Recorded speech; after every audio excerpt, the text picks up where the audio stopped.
really, at the end of the day, it's just the matter of a macro market. It's just what happens. That's why it's really important to have a plan. Have a plan and understand what your goals are. In fact, my camel out there is suffering right now with a broken back. So I actually found Pepe when it was only a couple of hours old, and I'm like, oh, this is a funny meme. Oh my god. Yo! Who is this DJ? The old man is swing trading over years at a time. And it's like, that's where the real money is made. The answer is impermanent loss. With single-sided staking, you don't have to worry about impermanent loss. If you're aware, if you're disciplined, you can hone that into further financial growth. Financial freedom, to where you can actually live life and not have to be constantly living paycheck to paycheck. I mean, that's the ultimate goal, more or less, right?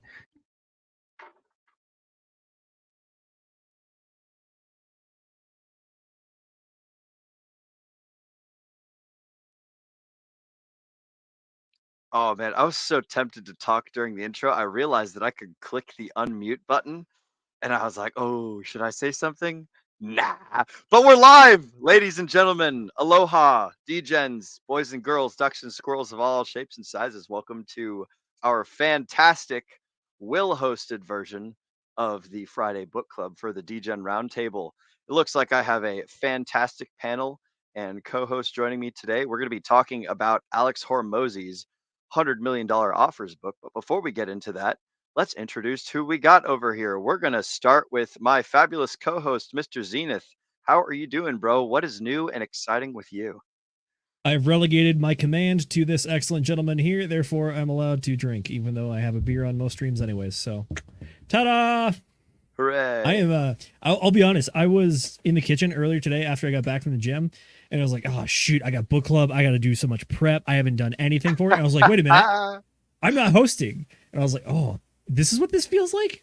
Wow, this is good. That's what I got going on. Anyways, we have some of our other lovely co-hosts today, or panelists rather, because I'm co-host. Nate, how's it going, brother? Hey, yeah, I got off work a little bit late, and I just got out of my very long sauna of a shower because it's been a really good day. It's been really nice outside, but at the same time, there's a lot of office drama happening, and yay. So I'm just like, oh, plus reading, plus listening to the book and everything, which was a good book, by the way. I'm glad we're going to get into this. I've got a lot of things happening up here now that it's kind of helping me out with. So yeah, thank you, Will, for showing this book to me. I enjoyed it.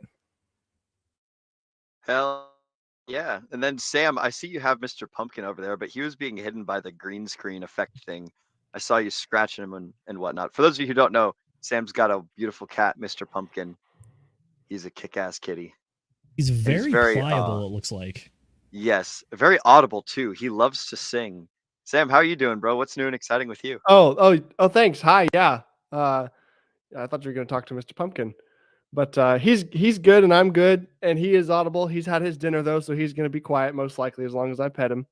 So he's had a good day, made some friends, and I've had a good day. I've made some friends and got some goals accomplished. So I'm here ready to talk about how awesome this book is, man. This is like, I've gone through this book 3 times on Audible now, and then I've got the hard copy now, and I'm going to go through it again at like 1.5 times speed or 1 time speed with a journal next to it. I'm just going to extrapolate all the notes out of this sucker so I can like make some real changes in my own business. So, man, let's get into it. I think it's great. Excellent. And then finally, we have joining us Mrs. Producer, Mrs. McGettit. How are you doing? What is new and exciting with you? Hello. I'm doing great. Nothing new or exciting. I'm boring. I'm a pretty boring human. Not boring. I heard so freaking oh man, I was pestering Mrs. McGettit earlier trying to get the StreamYard. She was like, you need to be patient. And I was like, you know what? I should be patient. I'm right. I did not say right. that. No, you didn't. But that's what I heard in my head. I was like, damn, I should be less of a person who's worried about timeliness and more a person who's worried about other people and things. So that is outstanding. You're getting good goals accomplished, and I like it. But anyways, enough of that. Onto the stream. So, ladies and gentlemen, oh, actually, you know what? Before we talk about the book, I want to do a quick little shout outs to all of our folks in the chat. Looks like we got Kenturian 54X. I want to know what that 54X means, unless it's Kenturian Sax, which that maybe that 5 and the 4 is like, you know, like he's a British dude with Dutch and also Roman history. I don't know. That's my speculation, anyways. We got Zenith in the chat. We got Hexkin Lost in Asia. Sell me this pen. A little bit different of a book, but you're in the same camp. We do love our sales and everything. It's called Buy It, We got otherwise gains. you shall meet this weapon. Sell me this pen or I'll stab you in the neck with it. Get ready. We got Gains by Casey ready for the ride to the moon. Let's fucking go. I like it. And then we got Tam Tam in the chat saying aloha to everyone. What's up, fam? We got Agent J describing to us that Pepe is apparently about to make a new all-time high during the stream. So that's interesting. I had rebought some Pepe, so I made a nice little profit on Pepe, and I rebought a tiny little bit of it at the lows to just to kind of track it. But that's interesting. So nothing crazy, just like a little $10 scratcher. And Will and Sam Stevenson. That is our Brothers Two of Us channel. Excellent. Excellent for Brothers Two of them. Iron sharpens iron. So we got all the fam in the chats. This is excellent. This is going to be a good stream. Hello, Hex Glenn. Wow, that just refreshed. Awesome. So Hex Glenn apparently just finished listening to the book. It's a fantastic book. I got to say, for those of you who don't know anything about Alex Hormozi's $100 million offers, it's essentially about creating compelling offers that are basically irresistible, and so that customers basically are just like, oh, it's a fucking no-brainer to say yes to this. Then he talks about his own experiences in building and scaling businesses and generating value and understanding customer needs and all sorts of other goodies. I'm not going to read the notes verbatim, but that's the general gist of the book, and it's fantastic. So my first question to the audience is, what is the thing that most stood out to you about this book? What was the part or the portion that sold itself the best to you as you were reading it, listening to it, taking notes on it, et cetera, et cetera? And we're going to start in reverse order, starting with Mrs. McGettit, and then move our way backwards that we did from the introductions. So Mrs. McGettit, what was your favorite part of this book? That's funny. I was actually gonna ask to go first. Hell So yeah. that works. My favorite part was definitely the I can't remember if it was a full chapter or just a section, but where he's talking about psychological versus logical thinking when it comes to, marketing and how to like build offers. I really, really like that, because that is something that I have talked about previously. And to just have somebody put it into words and then to really flesh it out was like, yes, this is perfect. I need to buy this book now. That actually made me want to buy the book and go take notes in it. And also, I think he said, correct me if I'm wrong, but I think he said in here that one of his strategies for reading books is actually to buy the physical book and then pull up the audiobook and listen to it while you read it. And that's brilliant. Like, I'm so inspired by that idea. You know what I mean? Yeah, that was one of the things that Alex Hormozi talks about in the book. And then also, if you do get the IRL paper copy, it's printed on like 8.5 size paper with like big margins and good line spacing. Cutting out a little bit. Sorry, on did I go? my side. Yeah, just a touch back? there. It All sounds right, yeah, good so now. Yeah. The physical book is like on full on like letter size paper, so it's basically double spaced and there's tons of margins. So if you wanted to just use it as a workbook, you totally could too. Oh, that's awesome. I bet he designed it like that on purpose then.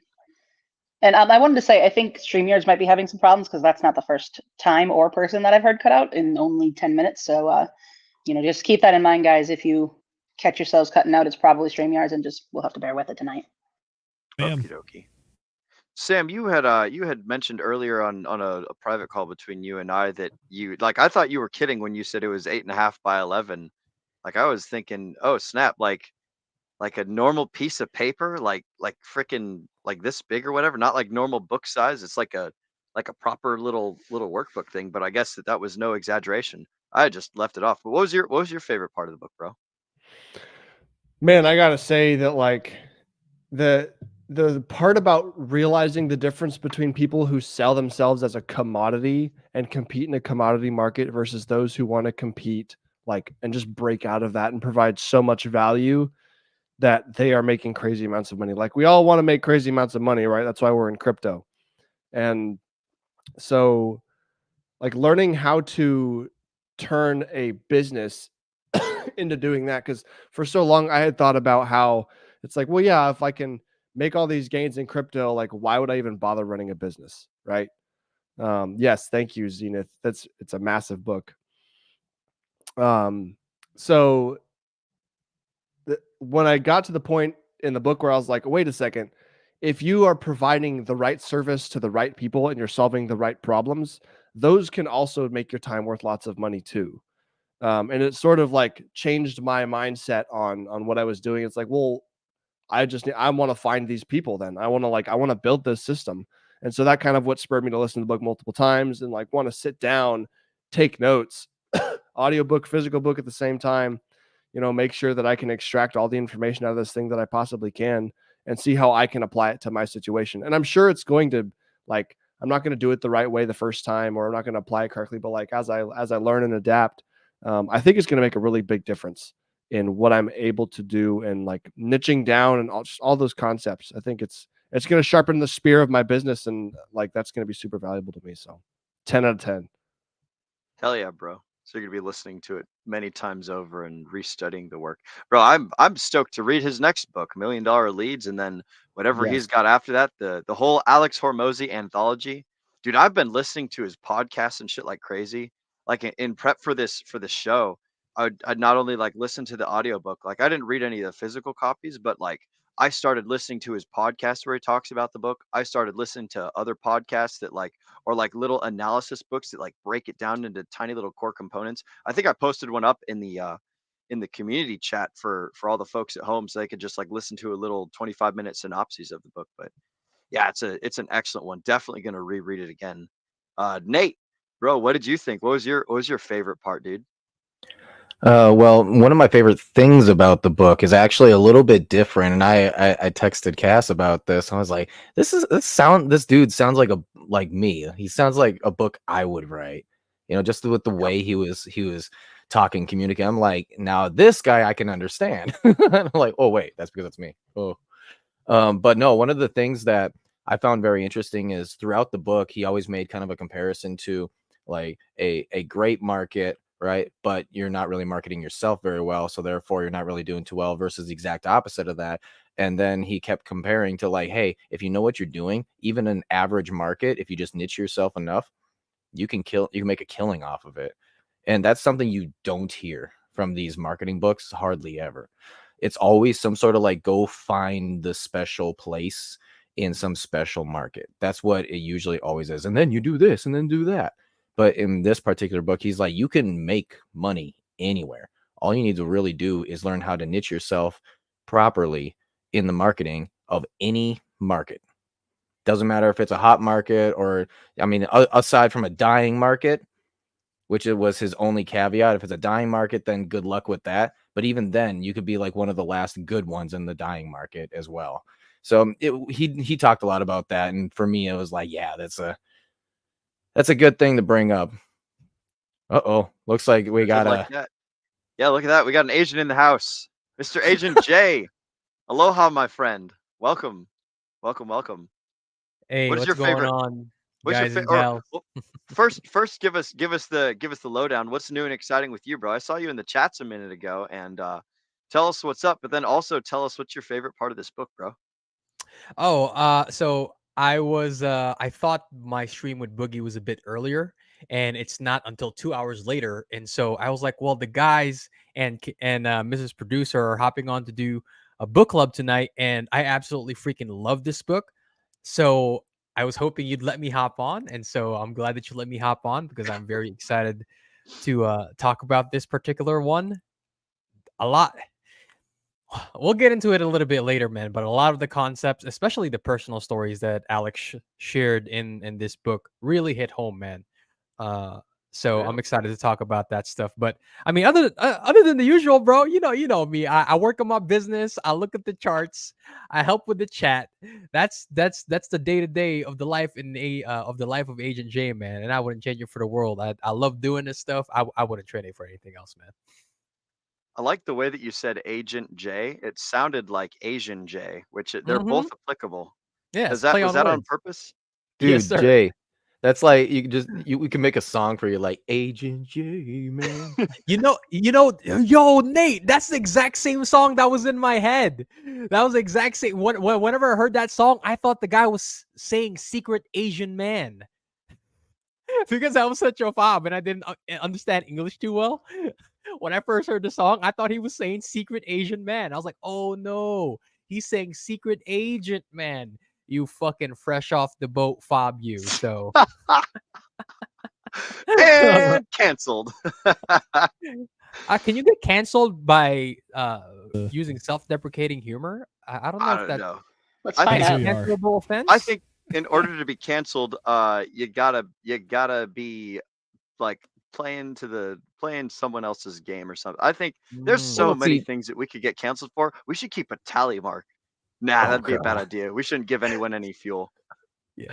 But yo, See, that's fucking Jay is not only Asian, but he's like a dark Asian too, you know. So he can always. There's many things he could Yeah. claim, you know. And I'm not he dark maybe skin. maybe That's he a switches melanin. to female midstream. I don't know, you know. Maybe sometimes.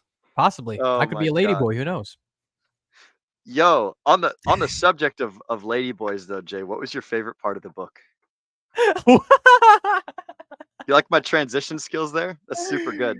I call that the tampon transmission or transition. So And I mean, transition. Fuck. What was your favorite part, bro? do we want to get into this now? I could go off on a slight tangent or Give us the quick down and dirty, and then like if it's good enough, then we'll go into a tangent because like okay. I've got some questions prepped, but I'm gonna basically let it roll free. Yeah. So one of my favorite parts of the book, I alluded to this a little bit earlier, was when he was sharing his story. It was way back in chapter 1. He was talking about how it was Christmas Eve. He was sitting in the theater with Layla's family, right? And it was supposed to be a time that obviously Christmas Eve, time of celebration, enjoy each other's company, no stress. And he was just staring deadpan at the screen because he had just gotten some terrible news from the bank that the $120,000 that they had just made during one of the big, because he sold like 6 of his gyms, right?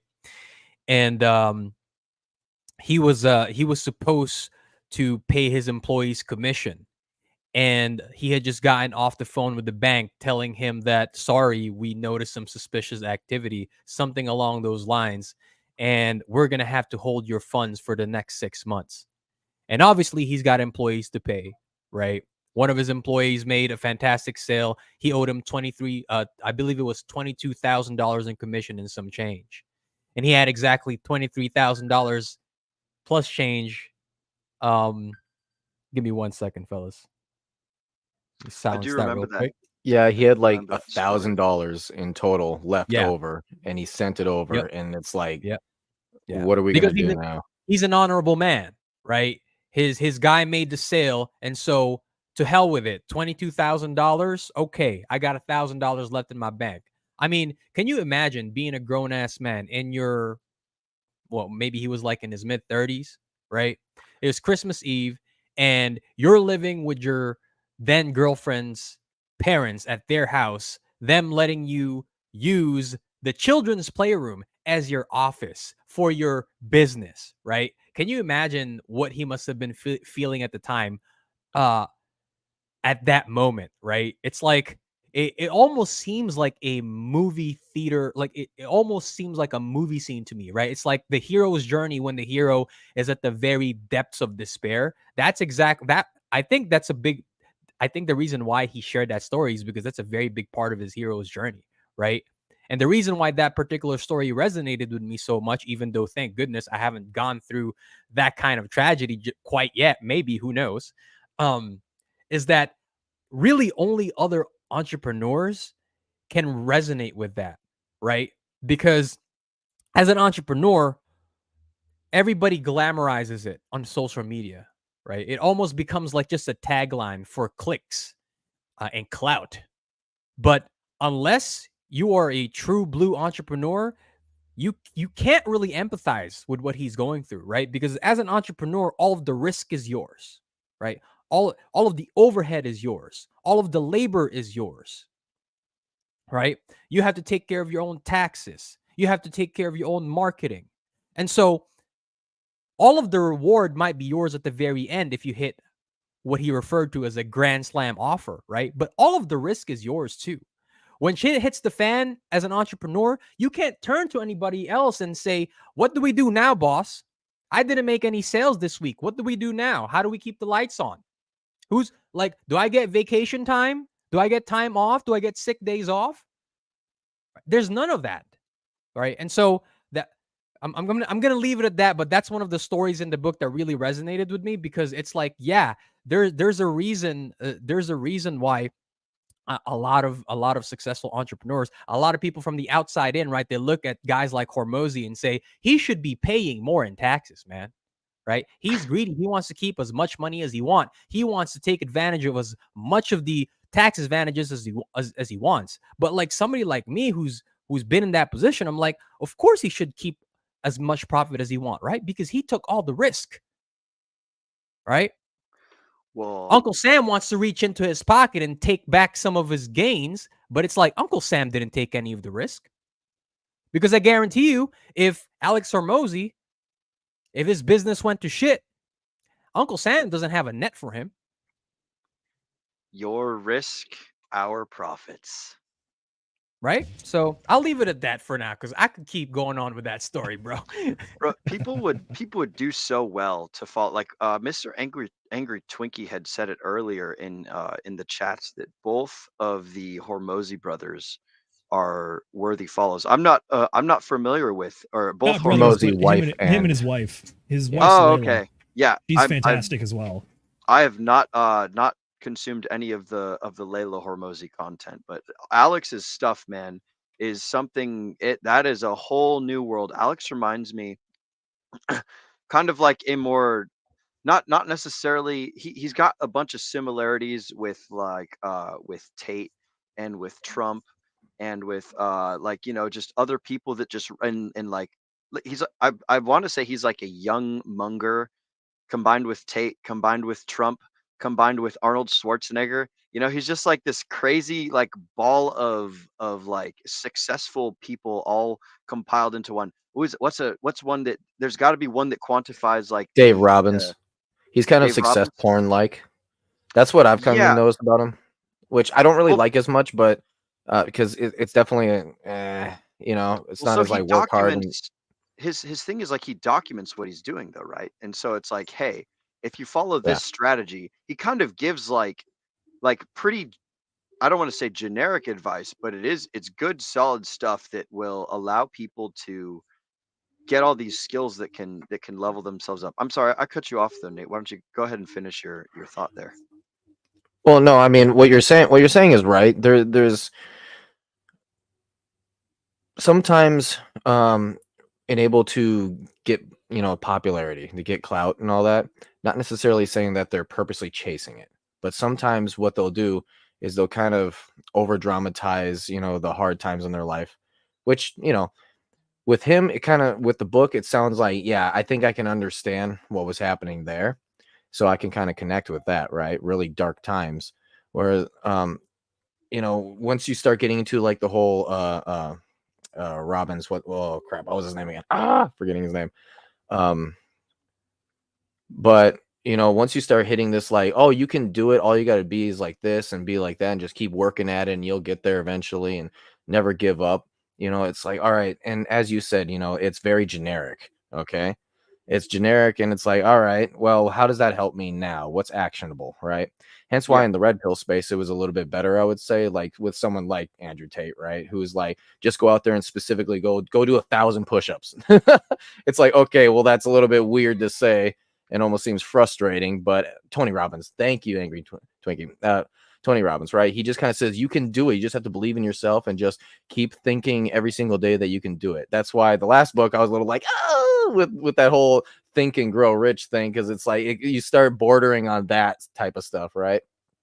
But you know, on the other side though, you can't just look at someone who isn't doing very well and just say, screw you, you're not working hard enough. You know, it's like, well, all right, well, now you're kind of like swinging to the other side, right?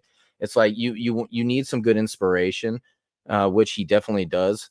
and usually you can use those with your the inspiration with your own issues, the problems that you have had in your life, right? And you say, hey, I was here, this is how I dealt with it. Actionable advice, right? Now it's your turn. Learn from my mistake and become better than I am now. And that's the people that I really truly like, the people that I try to follow. And so when I haven't dove deep into Alex yet, but I think I'm gonna look further into him. I can tell you that his videos, his YouTube kind of turned me off a little bit because I was seeing the whole like YouTuber influencer like big face type of thing going on. So, but I'm definitely gonna look further into his stuff for sure. He's got. I would suggest listening to his streams with Modern Wisdom, the Chris Williamson guy. That's a good start. That's where I had found him from originally. It was just one of those things that appeared on the side of my like little, hey, this is we made this just for you, or you might like this. What is it called? The algorithm or whatever. But I want to tie it back and start. Let's reel it back a little bit because this is book club and we need to talk about the book a little bit. And so we've Hey, all brother, got. I still got something for you. Oh yeah, go ahead. Go I ahead. can talk about the book. Yeah. So, 2 points. One leads into the second point, which is majorly about the book. First, I think Alex Hormozi especially like lives the abundance mindset lifestyle, particularly in the way that he gives out information and the reason for doing so. He specifically talks about how his main company is acquisition.com, where he wants to work with people that have a business anywhere between $3 and $10 million in revenue, and then help grow that to $50 million and help them make that final win to the point where they will never have to work another day in their life if they don't want to. And the reason that he gives out all of this excellent information for free is because he wants more clients to work with. He is trying to help build people to that $3 million mark so that he can work with them. It's truly the abundance mindset because he says, hey, there's so much winning out here. There's enough for all of us. And I want you to get here so that we can work together. That's the best part of his adoption of the abundance mindset for me. And the point that he makes in the book with this is the idea of why you would want to be a business owner and why you want to get into business or your own practice, whatever. I think this even applies to cryptocurrency investing specifically because the space is so young. And it's the idea, his metaphor of the baseball game, which is that if you're a W-2 employee like myself still, unfortunately, it's the idea that you are capped on the amount of home runs or the amount of points that you can score off a single time you're at the bat, which is that if you have all the bases loaded, if you hit that home run, it's a grand slam, you get 4 points. However, in business, it's the idea that there's an unlimited amount of potential that you can make, which is that for every at-bat chance you have, there's a potential that you hit a home run so far and so well that you make 1 million points off it, or you make that $1 million. It's the idea that you're not just like stepping stone linearly, but you have the ability just to spike super hard. And it's the idea of like, if you have your own practice, you have your own business, you have that ability, you have that opportunity because you are uncapped. It's not a salary or anything like that. I think it applies a little bit to crypto because I'm not going to tell you to go invest in shitcoins. Definitely not. However, there are a lot of small cap coins, and I think the Richard Hart ecosystem fits into this a little bit, which is it's new, it's gaining a lot of momentum, and it just hasn't hit mass adoption yet. But when something like that does hit that critical mass, it will absolutely just hockey stick. So there's potential everywhere. You just got to find it and find that one at-bat chance that's going to hit the 1 million point home run. Bro, you're absolutely right, and I love his model of investing in relationships more so than investing in money, right? That's one of the things that he talks. I don't know if it's mentioned specifically in the book, but this is something that's a common theme with Hormozi, and like you were saying, it reminds me of Richard Hart. It also reminds me of fellow streamer, your friend Sami.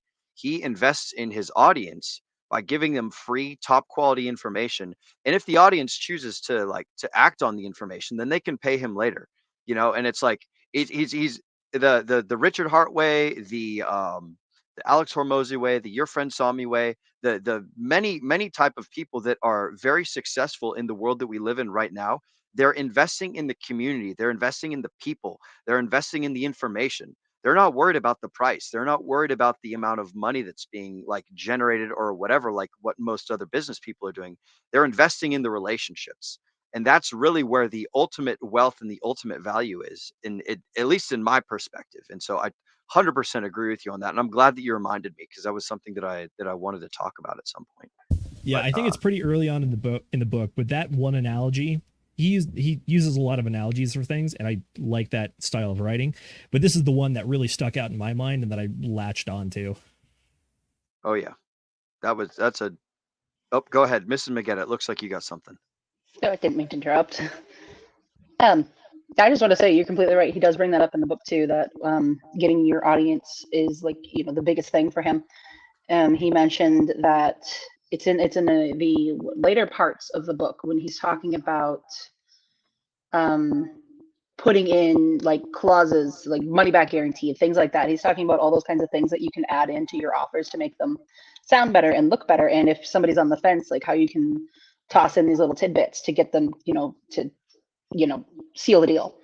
Yeah, He does mention in there that one of them is like a lot of people will offer, you know, guaranteed refund, you know, 30-day money back type of stuff, you know, if they you know, agree to the deal. And he said that, I mean, I really liked that. This was probably my second favorite part of the book, that he goes into the statistics of these things and how they're actually like very infrequent.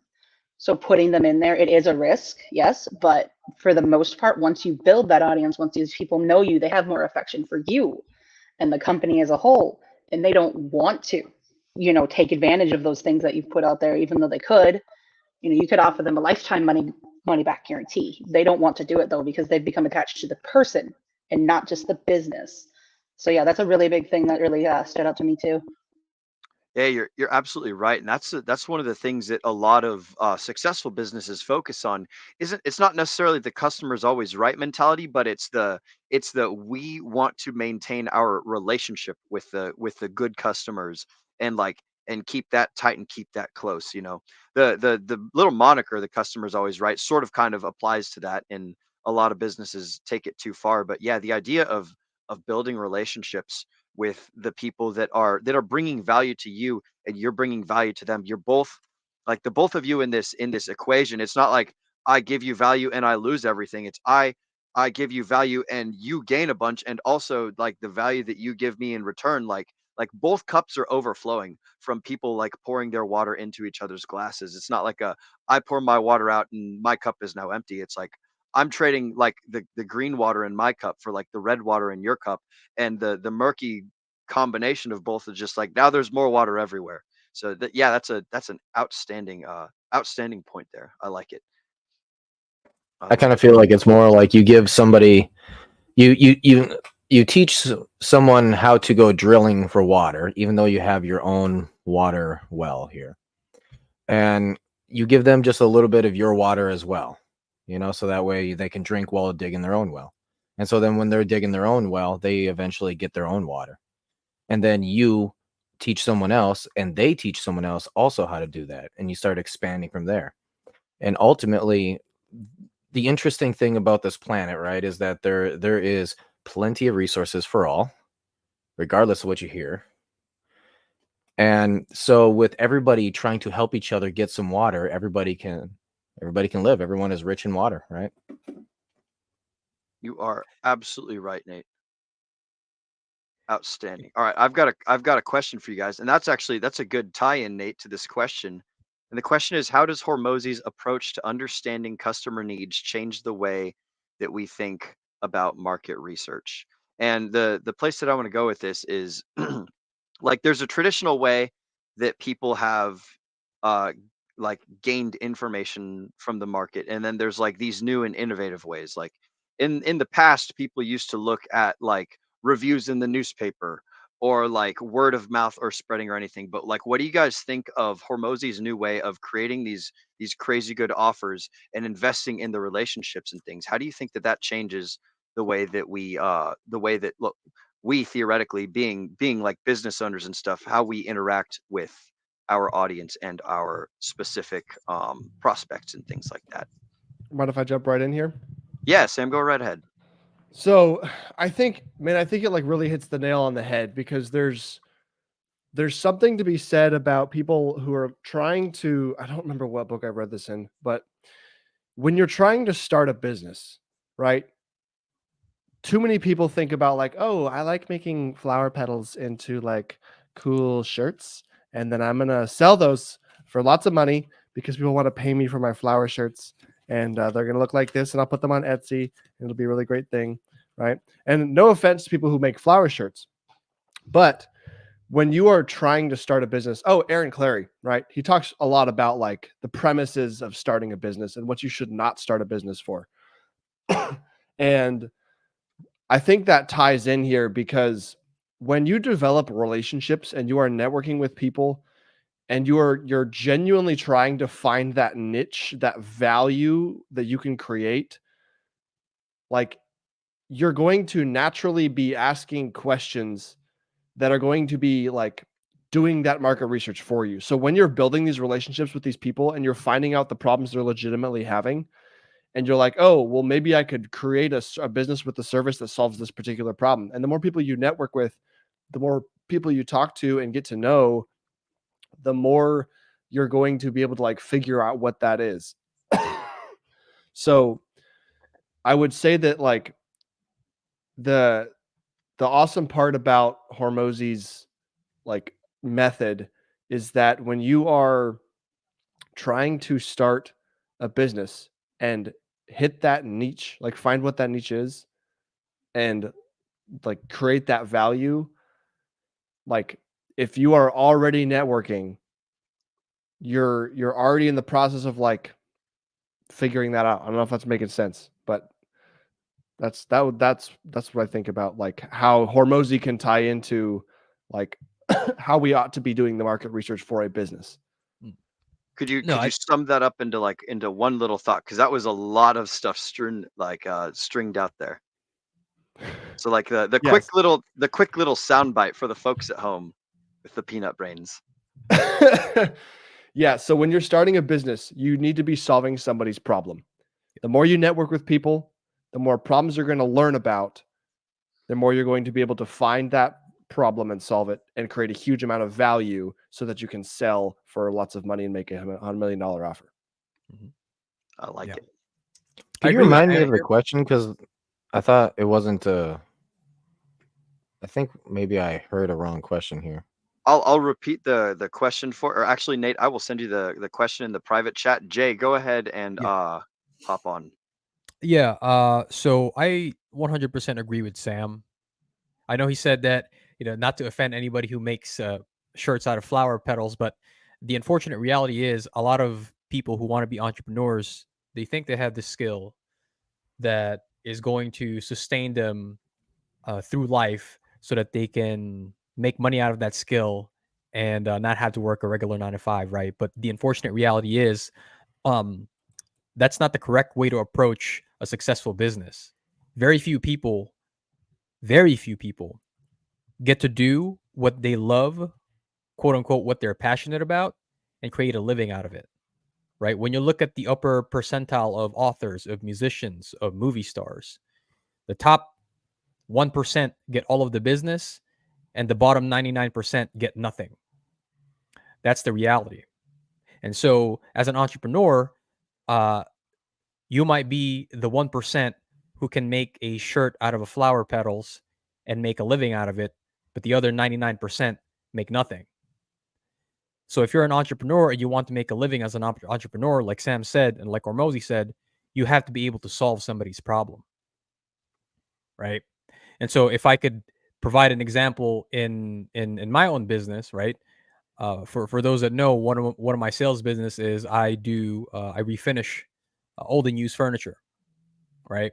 And so the problem that I've solved for the majority of my clients, right, especially here in Tempe, right, where there's a lot of students, right? A lot of these students, they're broke as a joke, man, right? And so they can't go out and pay several hundreds of dollars, right? Sometimes upwards to several $1,000s for brand new furniture. And then the other option for them is going to Goodwill and finding really beat up used stuff, right? And so I meet the need right in the middle.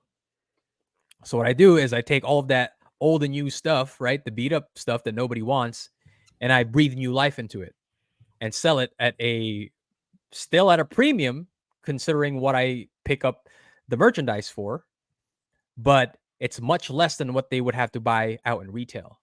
Right? My tagline on one of my sales pages, I want you to buy from me and not from the retail stores. Right? And that's what I always tell my customers. And so I've been able to find the problem that my own particular market has, right? Is that I provide very good quality merchandise at a very reasonable price that's almost as good as what you would find at retail. Right. And so that's the problem that I particularly solved. And that's the reason why I continue to obtain business. Right. My wife asked me the question the other day. She asked me, do you love what you do?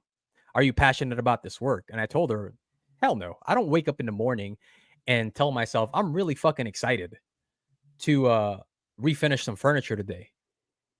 Right. But that is a means to an end. I've found a problem that makes me a considerable amount of income, but even though I'm not passionate about it, it makes me a lot of money. And so that's what I do it. Not necessarily because I'm passionate about it, right?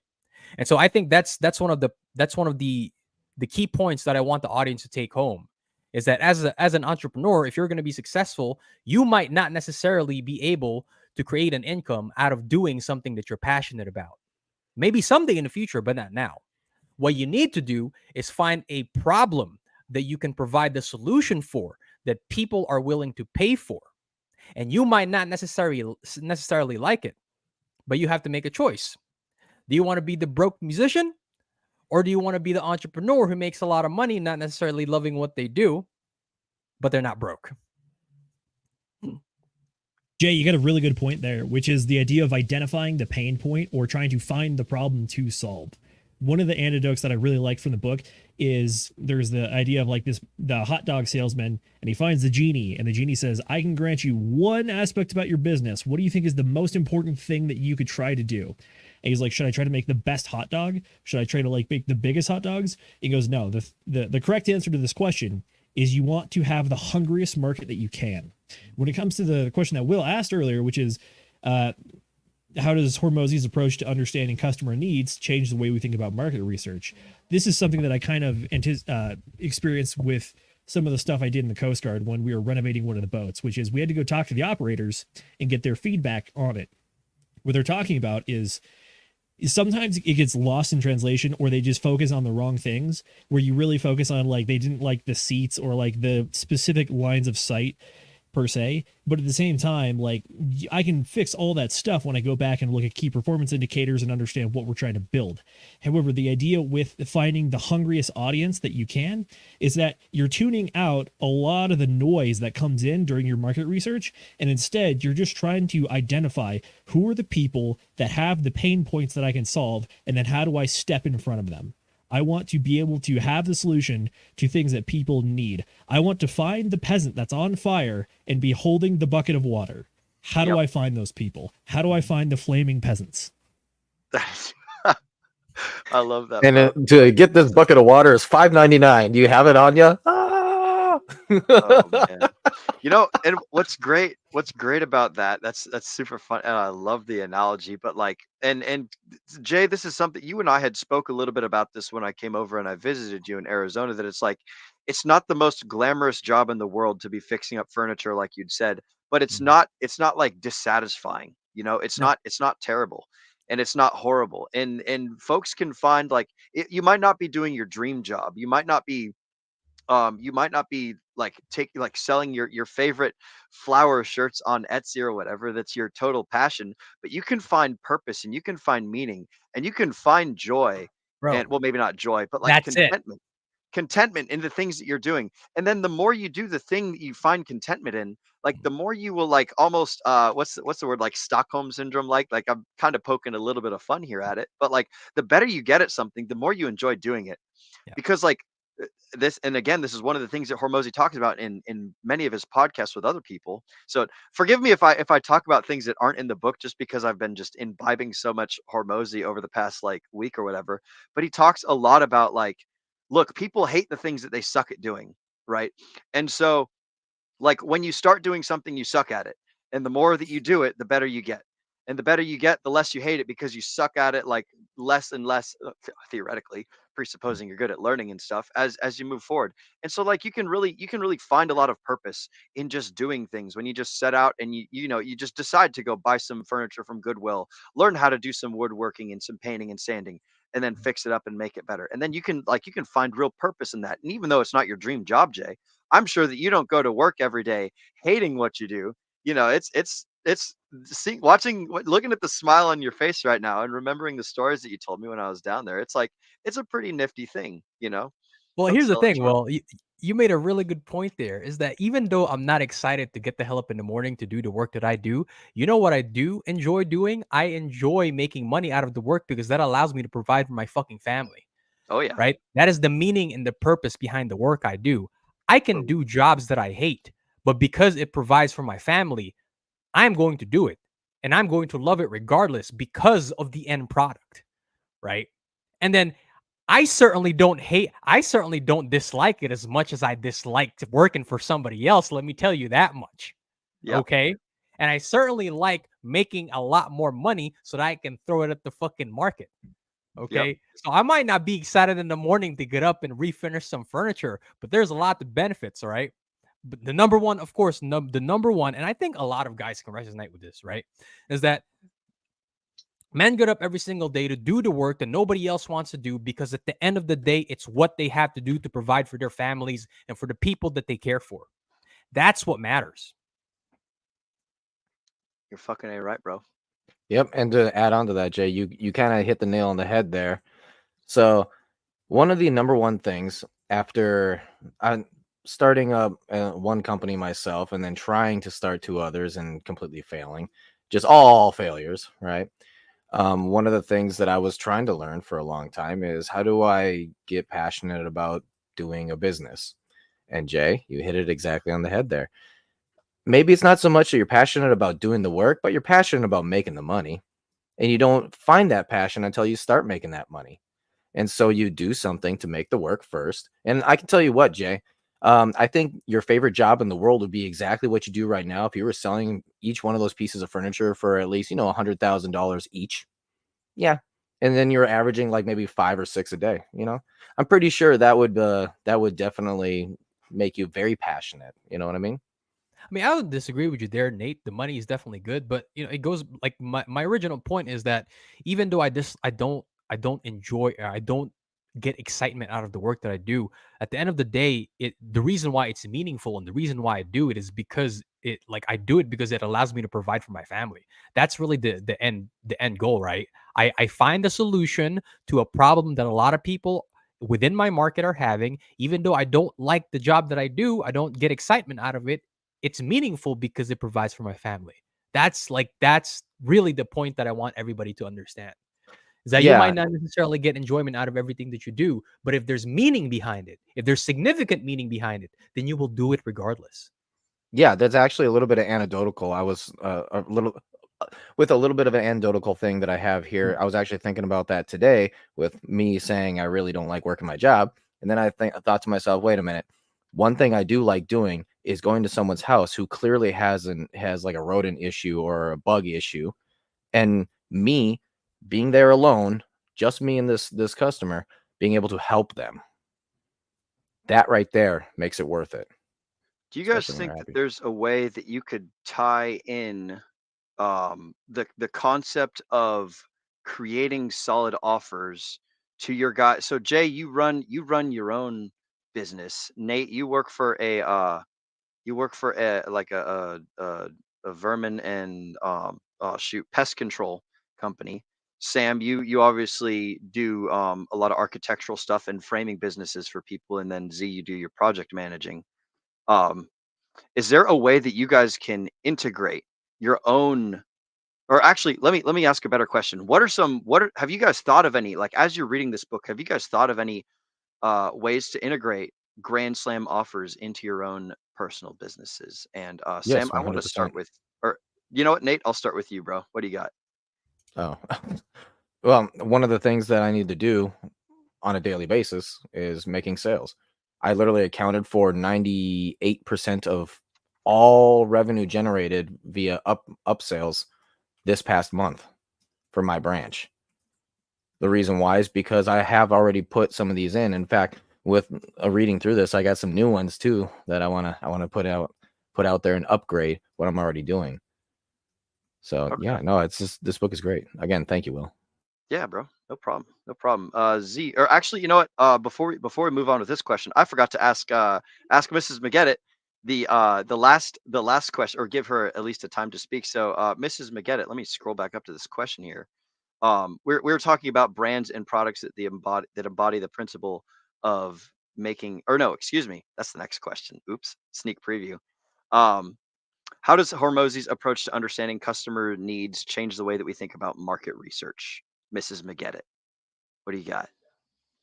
One of the things that he brought up earlier in the book was the idea of making a product basically seem more valuable than it is by, first off, giving it a higher price tag right from the start.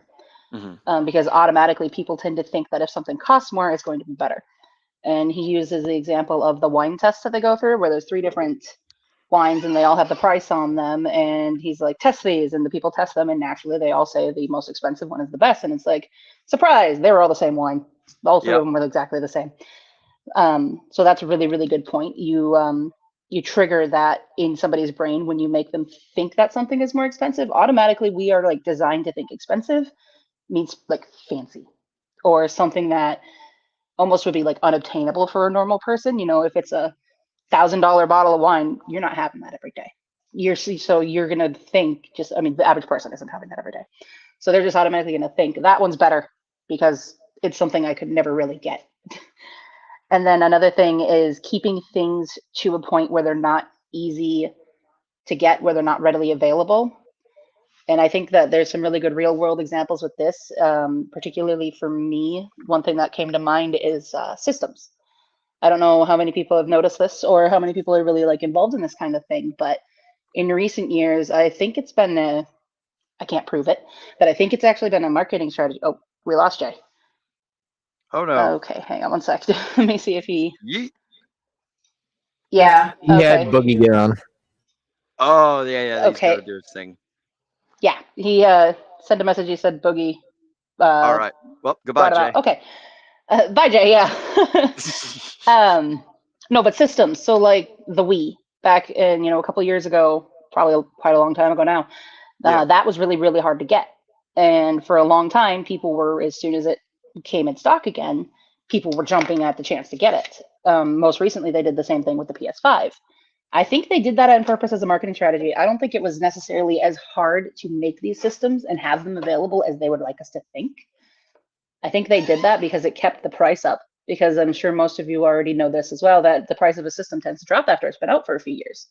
The Wii started at 200, and then once it finally did become available after like the 4 years where it was really hard to get, once that time frame was over, it dropped to 100. So they're trying to avoid that drop now by making these things not as available, starting the price tag higher automatically, and it works. It works. PS5s were going for double on eBay. It was ridiculous, and they stayed that way for a very long time. So I mean, it's a brilliant strategy. It's kind of, dick move to people, but when you're the person selling the product, you win in that case. Yeah, that's an interesting point, because I had totally forgot how difficult it was for me to grab one of like the new Xbox Series S or Series X or whatever the heck the newest one was back when I would play video games and stuff. I remember that was a pain in the butt to get that thing. Getting an original Xbox 360, no problemo. But like the newest one came out, it's like, man, I had to go to like 7 different Best Buys and ended up waiting like half a year or whatever the hell. So you're absolutely right. I've forgotten about all that. Thank you for bringing that back up. Man, now I'm getting all sorts of trauma memories from my video game days. Okie dokie. Excellent. All right, we're going to rein it back in. Actually, you know what? We're going to take it over to a quick chat shout out real quick. My God, the chat has been alive. Big shout out to you guys. Go ahead and make sure that you guys give yourselves a pat on the back by clicking that like button down there, wherever it is. I guess it's down that way. Click that like button. Share the stream out. Make sure you leave a comment or whatever. Oh, I guess since it's a live stream, you guys are commenting anyways. But yeah, give us some engagement and join our Telegram. By the way, we've got a Telegram for you guys to hang out at. Go to this little QR code that Nate is so kindly pointing at. and give it a scan on your computer or your phone or whatever, or you can type in bit.ly/degenerate_roundtable. Join our community and you can get more access to book club and stuff. I'm going to go ahead and make this announcement now since I've already committed to doing it. But we're going to have another DGen Roundtable Telegram chat, and it's going to be specifically focused on book club. I'm putting together a good template for us to crank out this book club where we will have a full archive of all of the books, the whole book list of everything that we've done, all of the streams that we've done, the future books that we're thinking about putting on the list and stuff. And we'll have a lot of tools for you guys, and people can chat in the comments. And like, I'm going to start specific books, like little topics of conversation for each book that we do. So it's going to be a super cool little Telegram chat. I haven't released it quite yet, or I haven't even started making it, but this is something that I've been thinking about over the last 2 days, and I really want to create another archive basically for, saving knowledge in all of these streams and stuff. So that's going to be happening. So you guys got that to look forward to. But we're also going to look at the chat. So we got, holy smokes, we got so many people in here. I'm going to start with Gains by Casey said, Zenith hit the nail on the head. And you don't have to bring these up, Mrs. Producer. I'm just kind of reading these out loud as I go through, going back to about the 7:30 mark. But Zenith hit the nail on the head. Some of the most successful gym owners of Gym Launch are now on Alex's team. And that's back when we were talking about like basically investing in the customers more so than worrying about the money that is generated. We also got Yellowtail joined us in the chat. Hello, Yellowtail, starting his work on crypto taxes. That is excellent. We got Brown shouting out Sami. We got Tam hanging out and giving us much love and appreciation. Let's see what else we got here. Oh, we got me and Sam's alter ego, the Will and Sam Stevenson, the Brothers Two of Them podcast channel, giving us a nice little thank you. Moonpill Rational Optics, it's nice to see you again, brother. My fellow iron worker / rigging feller over there. Excellent. Always good to see you. Brown having people make money. We got Funk Master Hex in the channel. Shout out to Funk Master Hex. He's giving us the old drink thing. So I'll cheers to that and I'll have a sip. Then coming up next. Oh, and apparently Nate, you're his hero. You're Moonpill Rational Optics hero. That's always good to see. Let's see, man, there's so many chats that I missed. Oh, and then we're talking about the wine tasting. We got Willie B. Long in here. Shout out to you, Willie B. Long. Oh, Willie B. Long and Tam Tam. Actually, we've got the two health practitioners in the chat. So we got Tam Tam. She talks about her dental hygienist stuff from time to time. And then Willie B. Long is also a nurse as well. A good old degenerate proper over there. He was part of the original crew when we had started our DGen like casino chats and everything, the thing that spurned and created the DGen Roundtable. So big shout out to Billy. Or Willie B. Long. And oh my god, I thought I was caught up, but the little scrolly bar just reloaded. We got all sorts of things. Hex lost in Asia. Oh, I'm not going to read that out loud. That is you know what, finally can host no more throat herpes. I don't have throat herpes, bro. I got a lost voice. I'm finally hitting puberty. I'm 31 years old now, so I'm finally starting to grow some hair on my face, and my voice is dropping, and it's going great. But yeah. All right, so we are all caught up on the chat. Fantastic, man! You guys are chatting so much. I'm gonna get to the point where I'm not gonna be able to read the chats out anymore. But until then, we're gonna move on to the next portion of the book. So I'm gonna grab a nice softball question here, and I'm gonna ask it to the audience. I gotta scroll up through the chats, but the thing that I want to cover is Hormozi's approach to understanding customer needs. Or no, God bless America. That was the one we just talked about. All right. I want to talk about brands and how brands and products are really good at making these stupid good offers. So my question to you guys on the panel is, what are some of the brands that you think do a really good job of embodying Alex Hormozi's whole $100 million offer principle thing? So whoever wants this one can go ahead and grab it. And then after that, we're going to talk about that thing that you were talking about earlier, Zenith, in the private chats. So stay tuned, audience. So who can think of a brand that makes good $100 million offers? Does anyone got anything? I've got one. I will jump right in. So, yes. I am a product of, shout out to Michael Sartain Men of Action mentoring program.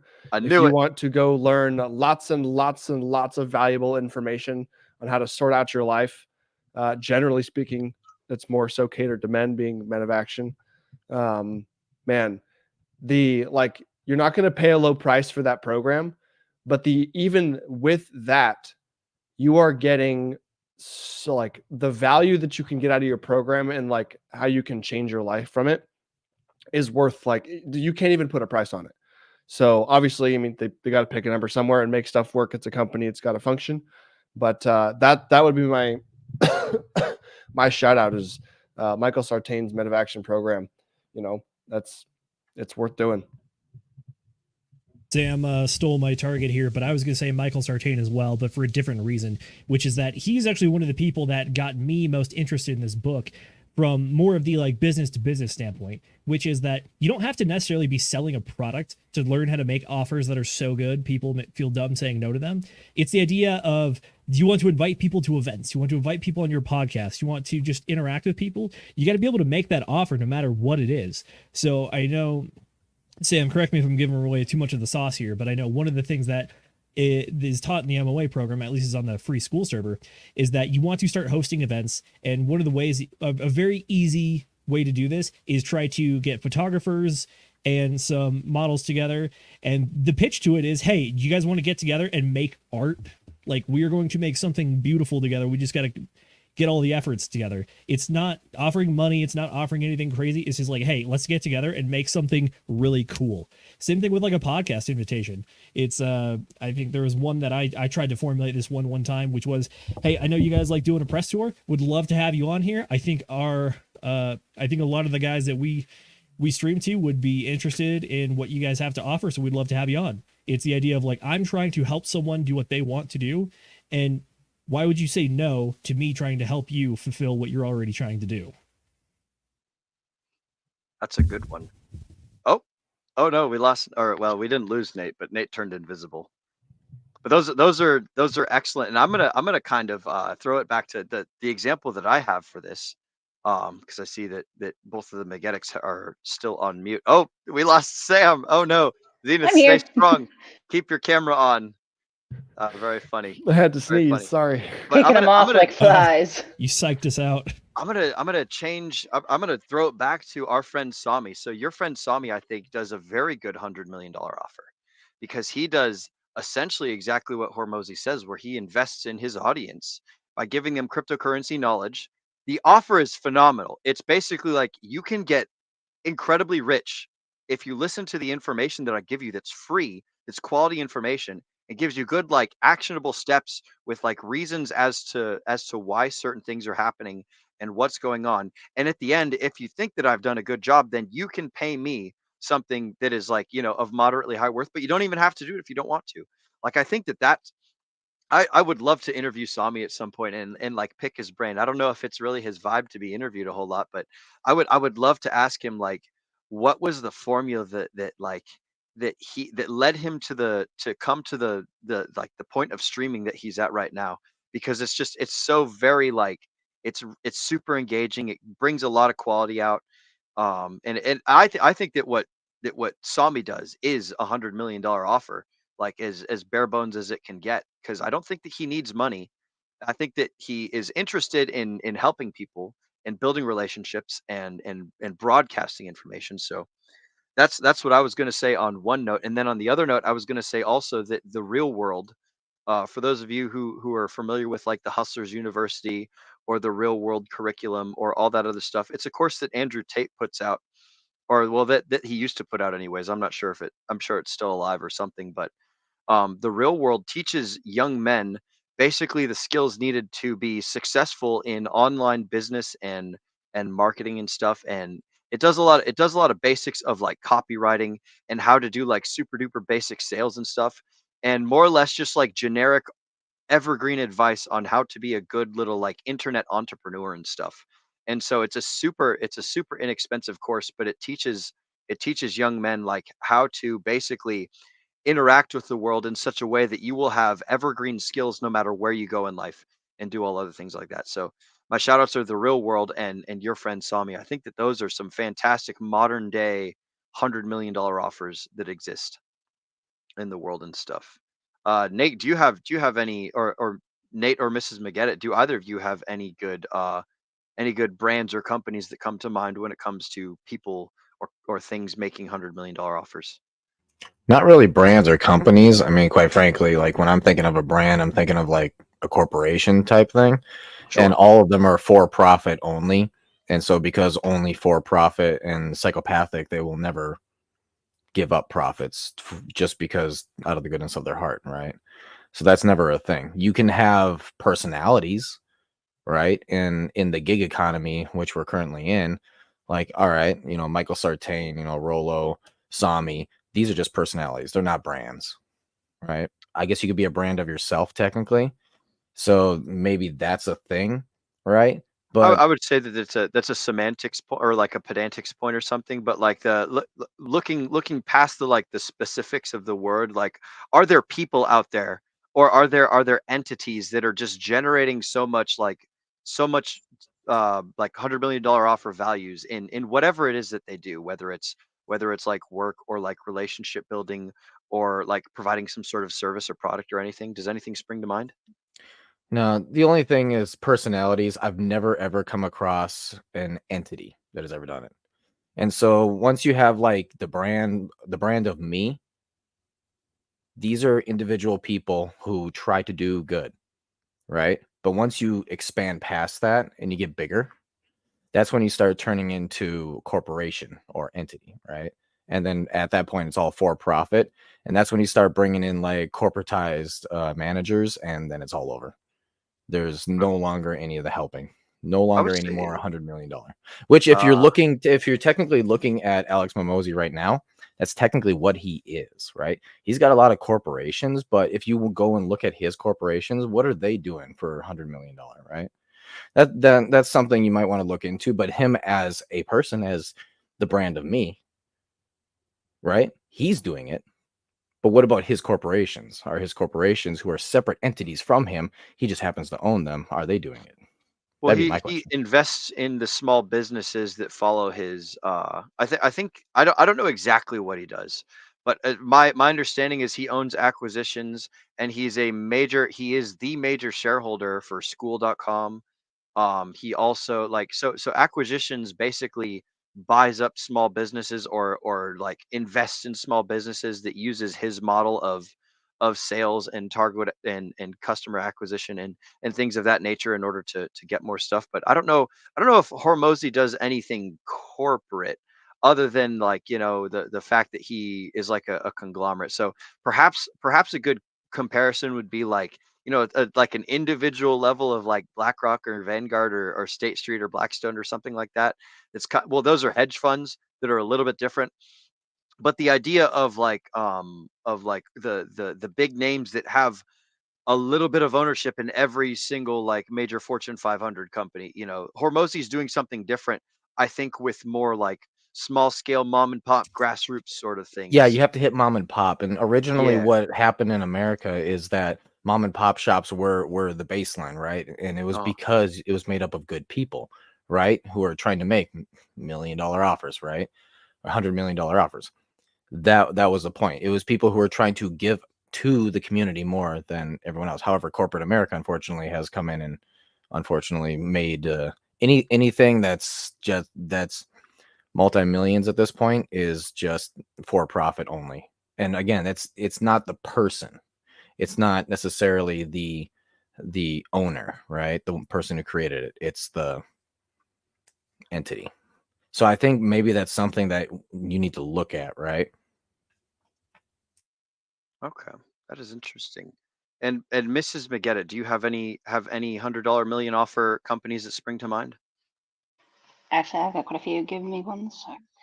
Okay, I'll try to keep this quick, and some of them you guys may not even like, but that's fine.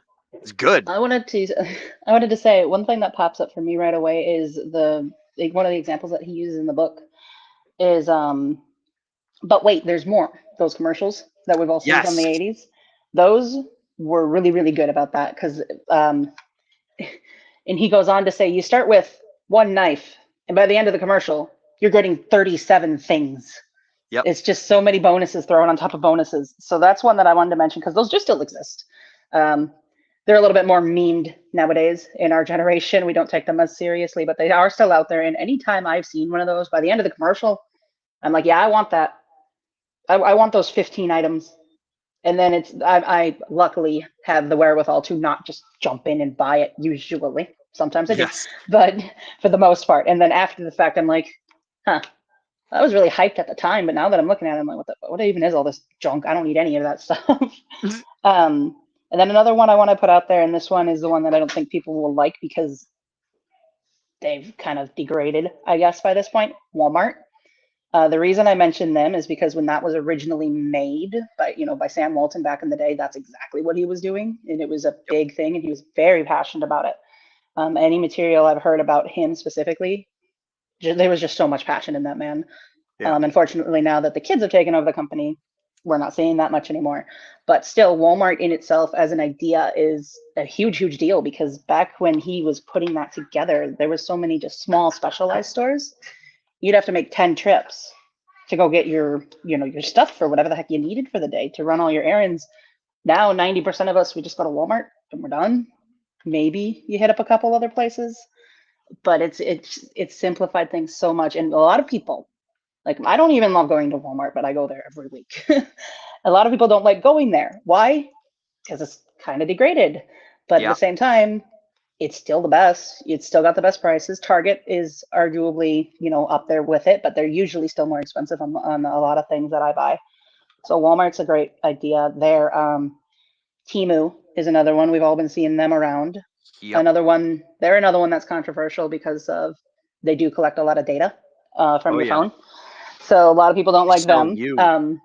But yeah, basically, they are huge right now. And I have the app myself. I decided that go ahead, collect my data. I don't care because I would sell it myself at this point if I could because so many people are apparently after it. But they have all these little games and stuff on the app that keep people addicted. And those, I think all of those are sort of like mini $100 million offers. All of them draw you in. And then if you get hooked on one, that's it. You're done. You're stuck now. You're going to be in there for a while. And then another one more centered on just an individual. This is something I've been seeing recently, and it kind of popped into my head as I think it qualifies, but Ryan Reynolds and his phone company Mint. That's something that I've been seeing a lot more recently, and I mean his advertising is fantastic. We've decided to keep our prices low due to not hating you. Like it's just he catches your attention, and then I mean they do offer a good product. It's like what $30 for unlimited phone, stuff, whatever, everything. So yeah, those are some examples that came to mind for me. I think some of them are a little bit older, some of them people may not like, but they're definitely doing it. They've got the system down. I want to tie in your mentioning of Walmart to the idea of cryptocurrency and do a quick little deviation from the book here for a minute. But the thing that was nice about Walmart that you were mentioning earlier, how you don't have to go to 10 stores, you could just go to one store. The thing about Walmart was that Walmart was centralized. Walmart was not decentralized. So when something becomes centralized, and it gathers all this power and it gathers all this momentum, and then the person in charge of it dies who had like the original idea, we are left with what is now the thing that outcompeted all the other little tiny shops that it's a the point that I want to make here is that this is a ledger that has to balance. It's a scale that tilts in one direction or the other. You have centralized place where you could buy all of your goods and all of your services for a lower price, and you have decentralized place that offers all these cool little knickknacks, but you got to go to all these different places, and the stores probably care more about your experience than the corporatized thing. And then, when the corporatized thing turns into like a big giant monster that buys a whole bunch of crap from China, it becomes replaceable and whatnot. Like you've now got this big entity that people have spent like 20 years going and buying all this good stuff from, that changes its brand, changes its reputation, and turns into like this trash hole that we all now just kind of like have to rely on out of necessity because all these other little decentralized things all ended up dying and whatnot. It's a very interesting little thought process that I've had with and that's like I think comparable to cryptocurrency is like you can use the centralized thing like Uniswap's a bad example because it's coming centralized. It's not totally decentralized right now, but like let's take a look at Coinbase. Coinbase is centralized. Lots of people use Coinbase. Lots of people like it, and then it goes down because too many people are trying to pull their Bitcoin off. And then you can go over and use a decentralized exchange, pseudo decentralized, like Uniswap. And Uniswap now no longer allows you to buy Hex, and so Uniswap is starting to become more centralized and starting to do all these other things. Or you can like do the difficult thing, and you could go to PhantomNet, you could go to BinanceNet, you could go to PulseChain, you could go to Ethereum, you could go to all these other little decentralized offshoots and things, and you can go and get all your goodies. Or you could just stick with Coinbase, or you could just stick with Binance Exchange. These are things that you have to consider when you're in the cryptosphere, is like, how decentralized is something? How much is it going to change over time compared to the centralized thing? And yada yada yada. So that was just a little total offshoot spark of imagination there that I had when you had mentioned that. And yeah, I want to take it back over to the comments real quick. And Mrs. McGettit, would you please pull up that starred chat from Moonpilled Rational Optics? I cannot remember what we were talking about at the time, but Chris Voss, shout out to Moonpill for bringing up Chris Voss, Never Split the Difference. That is a fantastic book about negotiation, and that book tells you basically how to talk to people in order to get them to change from being on their team to being on your team, and how to talk people off the ledge, how to do hostage negotiations, how to do sales, how to speak to your wife, how to speak to your kids, how to speak to your pastor, how to talk to everybody, and how to negotiate your way through life, and how to never split the difference and always get the thing that you want to get. So shout out to Moonpilled Rational Optics for that comment there. There's a little bit it was probably on topic when he posted it, but I forgot what we were talking about. That's when you guys were giving your examples. I think it was right after Sam had mentioned Michael Sartain. Yeah, was talking about his. Of good $100 million brands. Yeah. Chris Voss, Never Split the Difference. That book is definitely $100 million offer. I highly suggest you guys read it. We will probably cover it at some point on this book club. It's in my huge list of books that I am quite fond of. But that's a thing for another time. We're going to go ahead and actually, if no one's got any more thoughts on these modern companies having $1 million offers, then I'm going to go ahead. Really quick, I did want to bring up Paul here. He's basically summarizing it. Oh, and, excellent.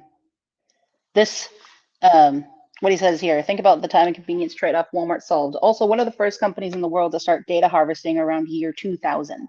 Yep. So for all of you people who are paranoid about your data being stolen, I mean, I'm sorry, the ship has sailed, friends. Yeah, if you guys shop at Walmart, they have cameras that are interwoven with like police and crime tracking systems. So congratulations if you're a criminal, or if you're someone, whether you're a criminal or not, if the government thinks you're a criminal and you go shop at Walmart, congratulations, they have facial recognition technology. They arrest a ton of people by just like, they see someone at Walmart, okay, they send a squad car out, and then they go and just fucking snag them up. No problemo. So that is something that happens a lot too. Walmart does do a lot of data harvesting in addition to Temu. So, those fucking, $10 ribeye steaks, and, however expensive your goodies and gumdrops are that you go get from Walmart, just know that is part of the price. That is part of the price that you pay. All right. So, the next topic of conversation, I forgot what it was exactly called. I got to scroll. Man, we got so much in our little private chat as well as the public chat. We're going to be talking about value equations next. So let me see, where is the option for doing screen share? Aha, present, share screen. All right, so Mrs. McGettit, I'm going to request to share my screen here in a second. And I want to do this thing, not a chat. I'm going to pull up a window. So let me know, you guys, when you can see the thing that I am sharing. Oh, well, let me pull up Paint. Ah, damn it. All right. So, Zenith, can you talk about value equations for a second while I try and find this graphic?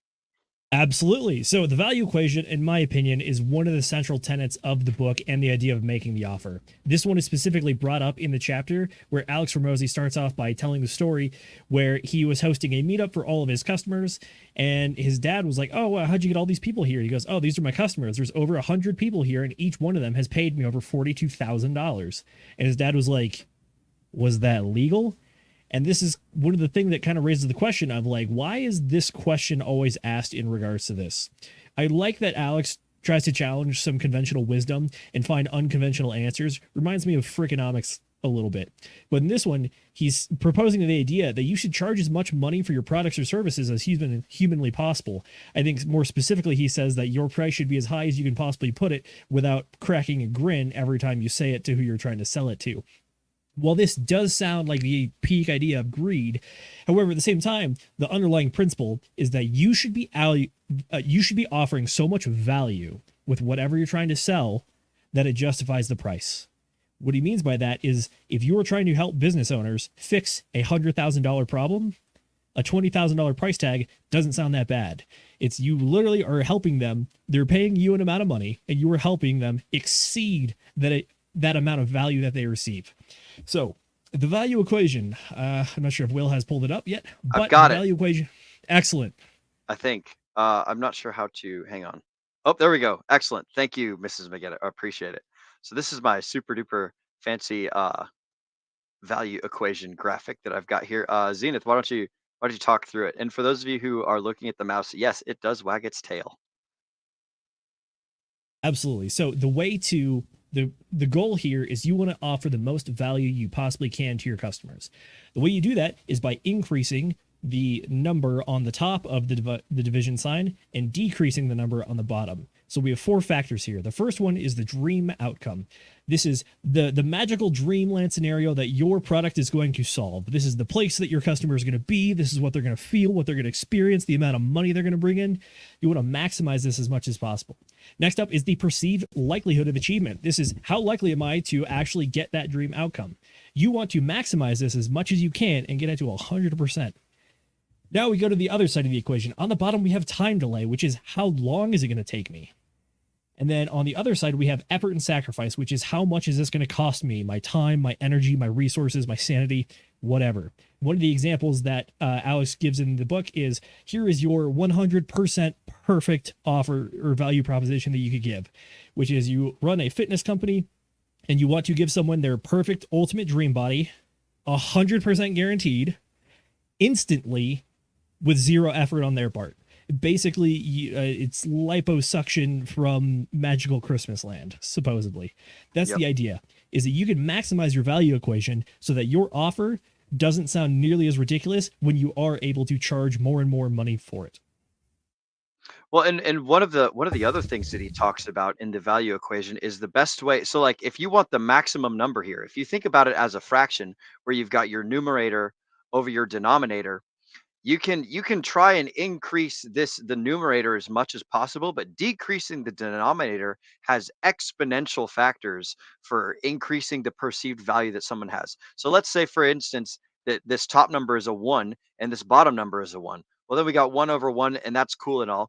If we can maximize the dream, or if we can maximize their likelihood of achieving, whether it's by like, testimonials or showing them proof of like all of our other clients or whatever the hell, or we can maximize their dream, which is like, hey, like you sell them a really good story, you're really good at talking, really good at sales. Both of those things are like, they're not complicated to do, but they require a lot of like effort and sales technique on your own part.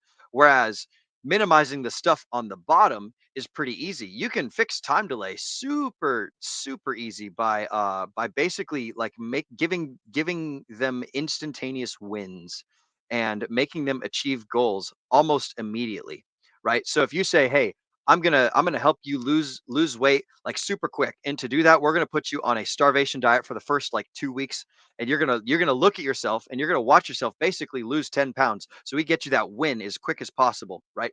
If you can decrease the amount of time that the person experiences when they're going through the value equation and associating that to your product, then minimizing the stuff on the bottom. So like also effort and sacrifice. So like minimizing the amount. So like you can get rid of the sacrifice portion, or you can minimize the sacrifice portion with the guarantees, like Zenith was saying, like, I guarantee you guys will get your money back. Or like if you would rather jump into shark infested waters than like get your money back, then this is the product for you. Like this, you can, if you can remove the sacrifice, or if you can reduce the time, or if you can minimize the effort that they have to put in, like if you give them a plan of action instead of forcing them to come up with their own plan of action, then you've minimized the effort, because now they don't have to think. They just have to follow the thing that you're doing. They no longer have to think, and you give them those immediate wins. Reducing the number on the bottom gives you much more exponential results over here than trying to sell them a better dream or prove to them that they've got like a much more likelihood to achieve the status. So it's really easy to minimize these lower numbers, and that makes, and again, this is all perception, right? This is all inside the prospect's head. This makes the prospect think like, oh snap, this thing is way more valuable than what I had originally thought, because like they do this little mental math in their head automatically without having to be told. So this is the whole principle of the value equation, and it's super excellent. I highly recommend that you guys go to the DGen Roundtable chat in the Telegram, and you watch the video. I pulled this graphic from the video. I literally just screenshotted it and pasted it into Paint, as you guys can see here. But that's where this came from. And that little video, they have all sorts of cool little graphics like this that does a fantastic job of running through all the points in the book that Hormozi talks about.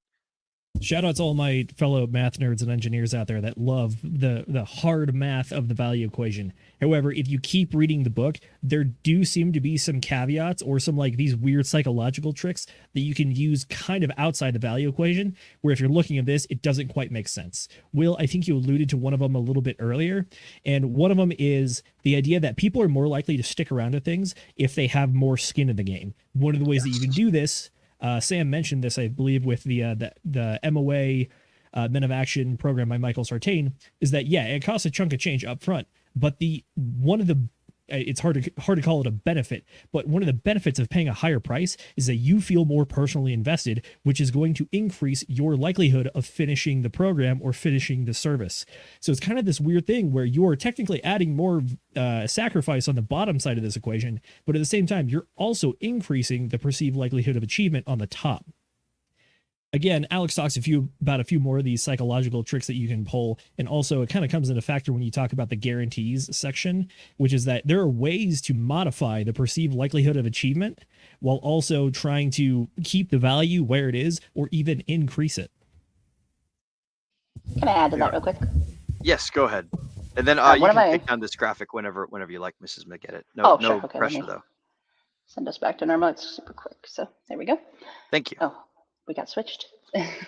I wanted to say one of my favorite quotes, and Zenith is kind of alluding to this, the later part in the books, where he talks about ways that you can kind of trick people into kind of, not necessarily following that equation, but still get good business out of them. One of the quotes he used, and this really like stood out to me, and I loved it so much, it made me really happy. I don't know why. It was good. The only thing that beats free is fast. People will pay for fast. Yes.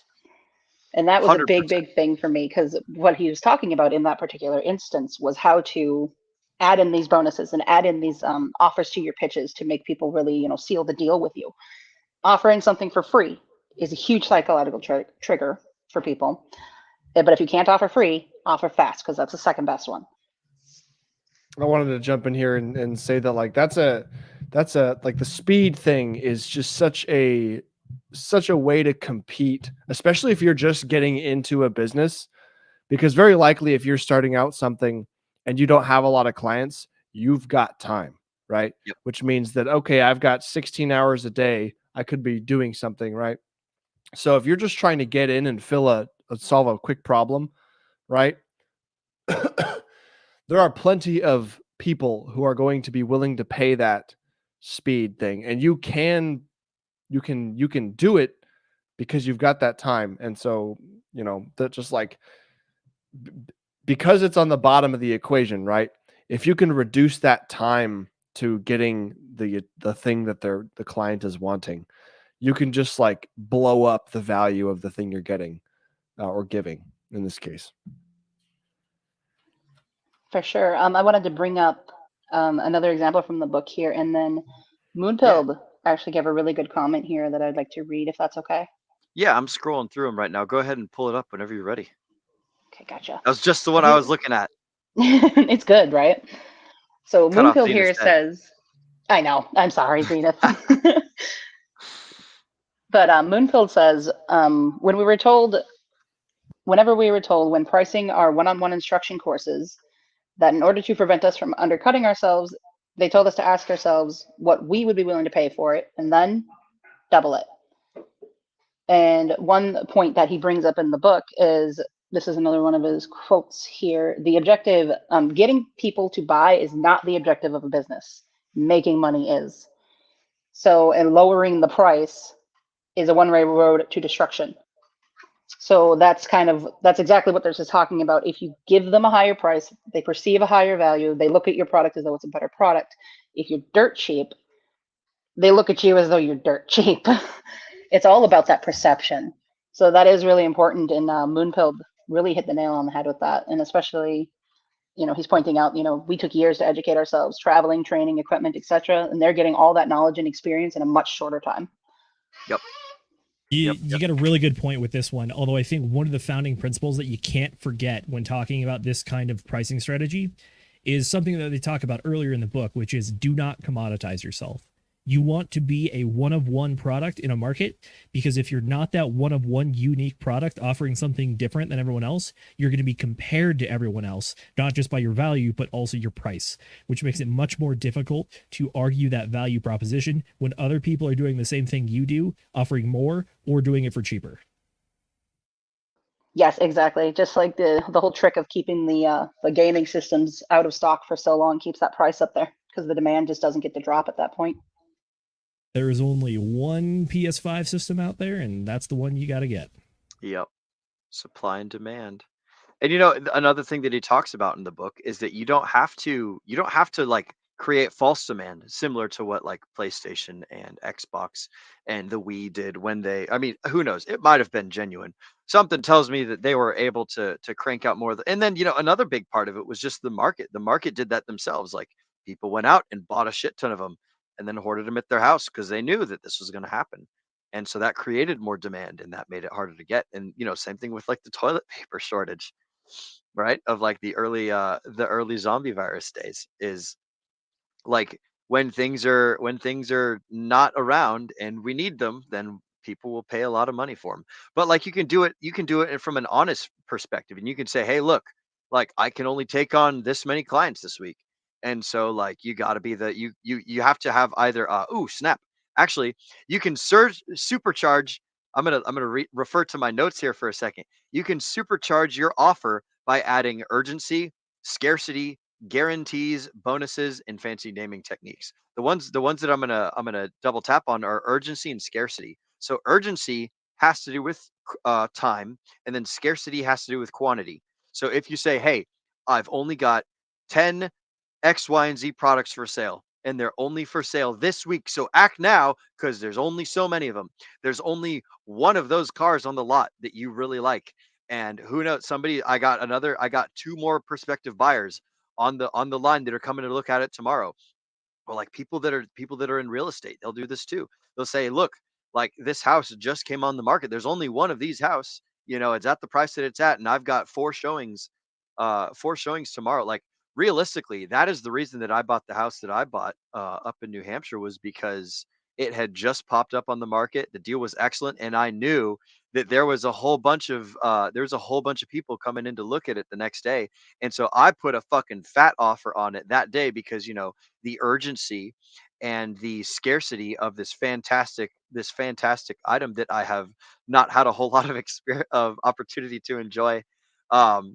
The urgency and the scarcity of this object were so high.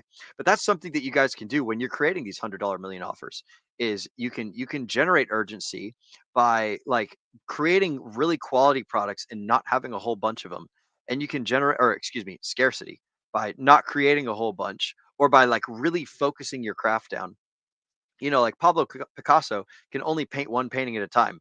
And so there's always a scarcity of Pablo Picasso paintings. And then urgency, like you can inspire urgency by being honest and saying like, look, I'm a reasonable human being.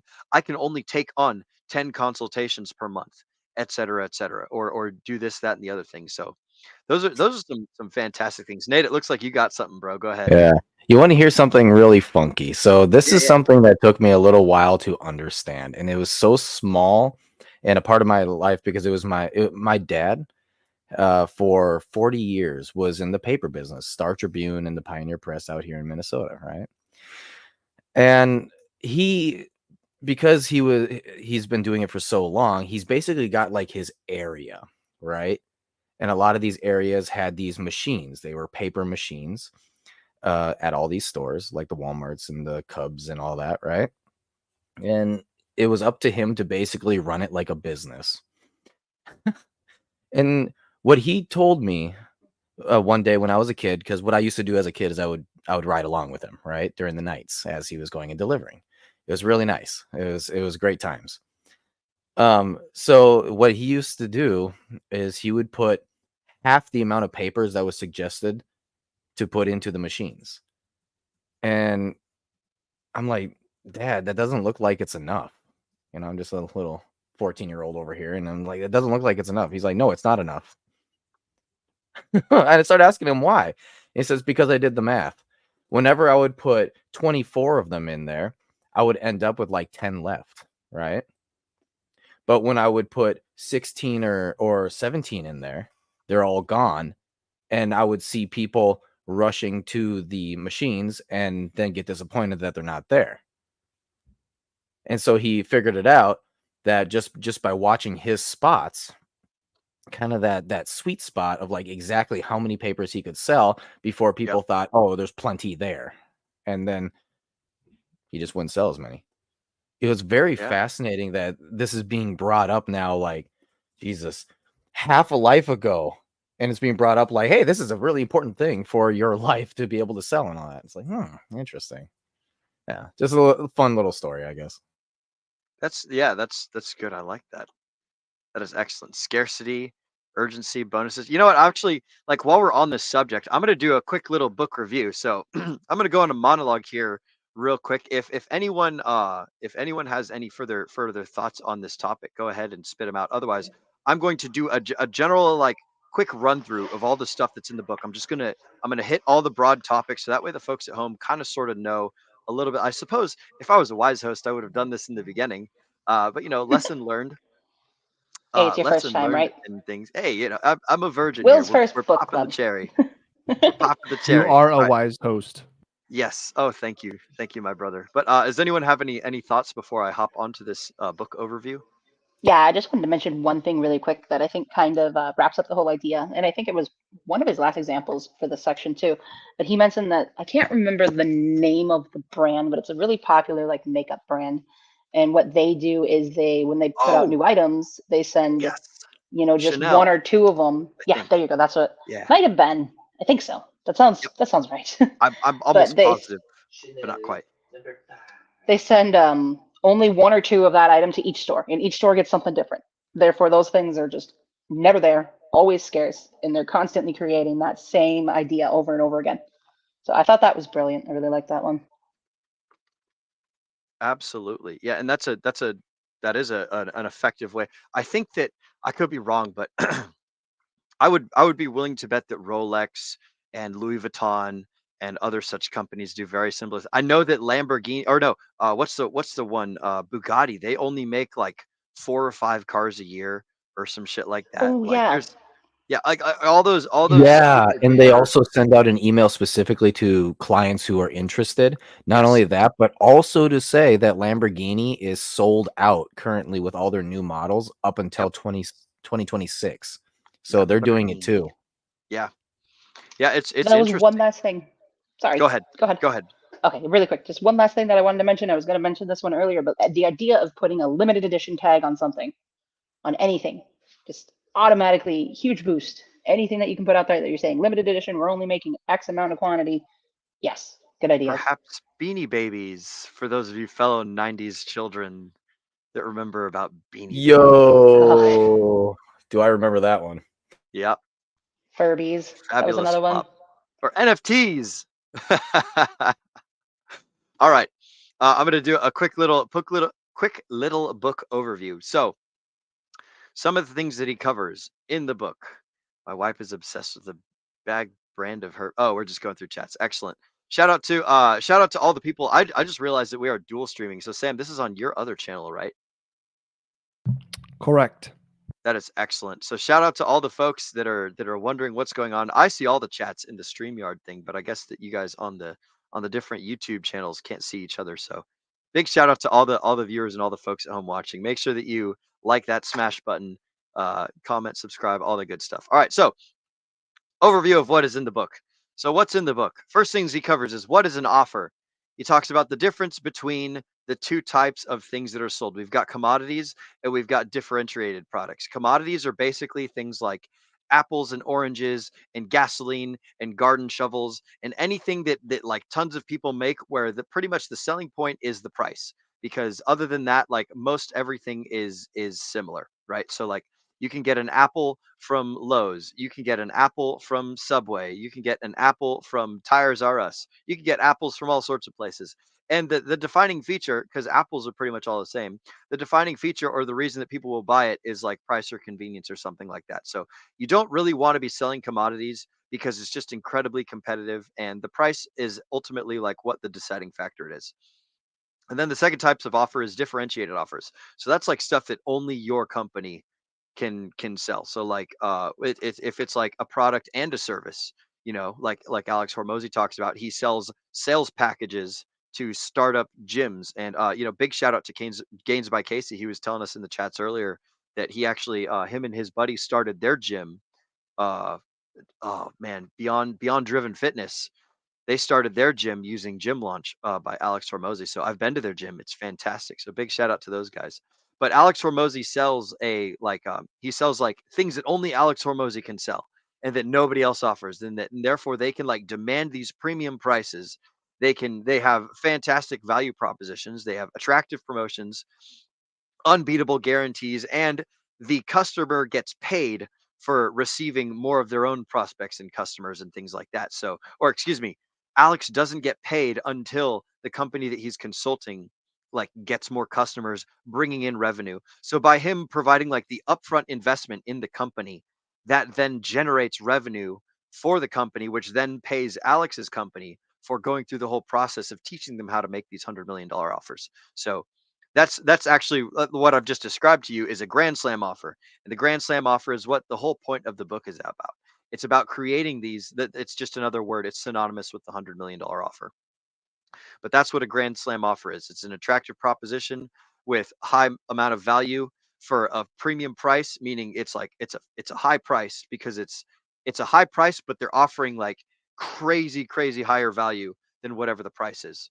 So they can ask for all that with the unbeatable guarantees, and they get paid for getting customers and things. The next thing that they talk about in the book is the framework. So you have to take in a bunch of like the considerations. So like what is the quality of the, or like what is the quality of the business, or no, excuse me, these are market considerations, right? So like we were talking about earlier with the hot dog cart, the hot dog cart and the magical genie that could grant your every wish, that would make your hot dog business the most profitable business. Like what are the things that you want? Do you want a quality business? Do you want a really good offer? Do you want high ticket salespeople, or do you want an ideal marketplace? And the best thing to have is an ideal marketplace that is super duper hungry for your demand. And then like when you stack those in order, the marketplace is the highest importance, and then underneath that is the offer, and then underneath that is like your ability to sell and all that stuff. So if you're able to get like a crazy good market that super duper wants your product, doesn't matter what your offer is, doesn't matter how good you're at sales, you're going to sell out that hot dog stand to all the hungry college kids coming out of the bar at 2 a.m. in the morning because there's nowhere else to eat, and that's all they got. But presupposing that all things are equal in the market, the next best thing you can do is build up this fantastic offer system that essentially sells itself. So that way you don't need to hire sales professionals. You don't need to hire like super high ticket, crazy driven salespeople that'll go and push out your thing for you. So creating these $100 million offers is what like bound your business forward and brings in the most success.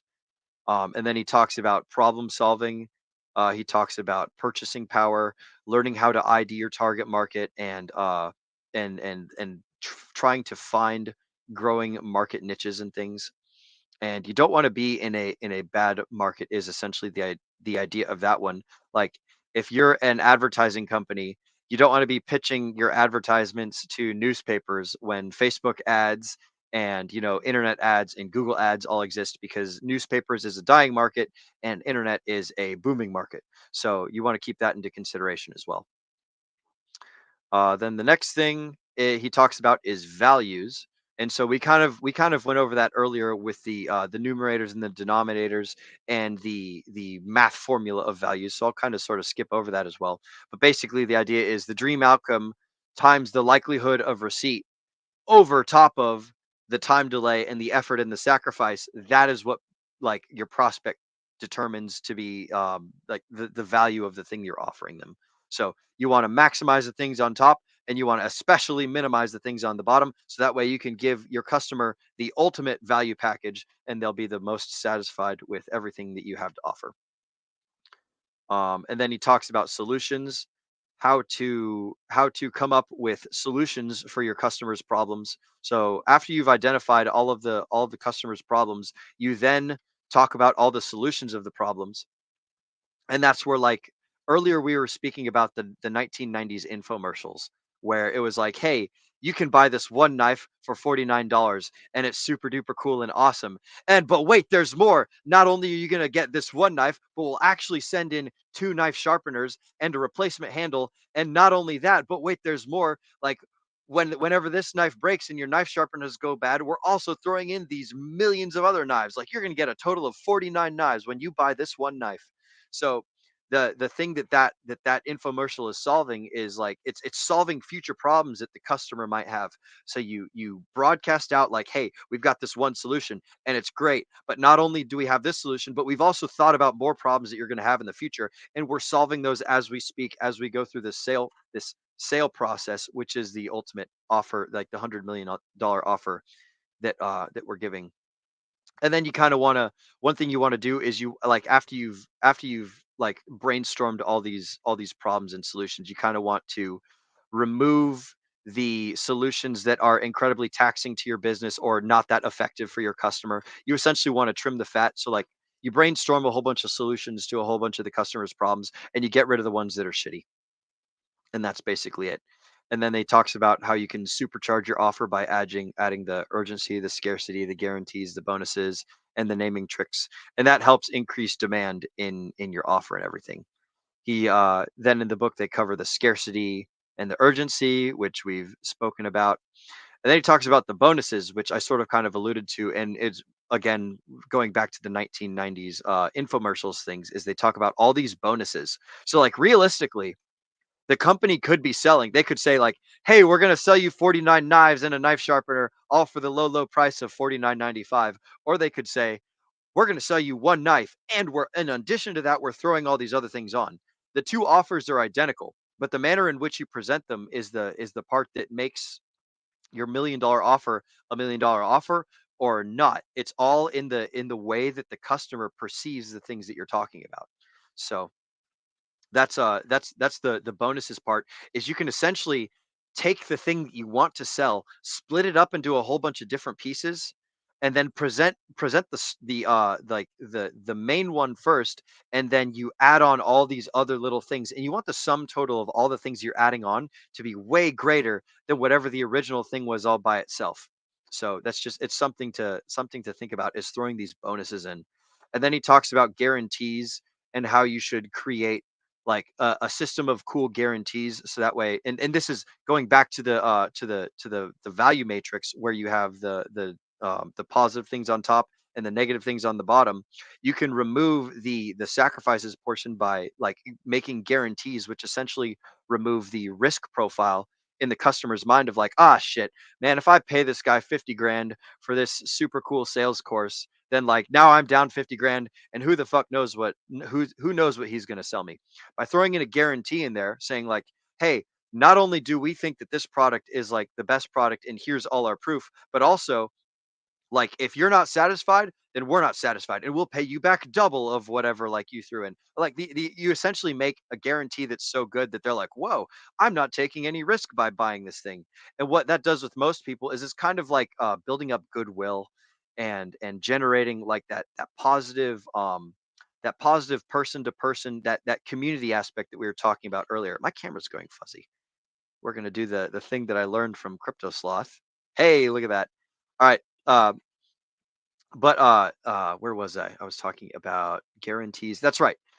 So the guarantees basically just the whole idea of the guarantees is to remove the risk and the perceived pain from the customer's perspective of like the initial investment of buying your very expensive but totally worth it product, because you're going to be like providing so much value and you're guaranteeing that everything will work so perfectly. Like the amount of people that will actually take advantage. I think Mrs. McGettit, you were saying earlier, he brought up the statistics. Off the top of my head, I want to say that like 95% of all the prospective buyers do not like take advantage of like the like we'll give you all your money back or whatever like the crazy guarantees are. You get an exponentially higher customer base.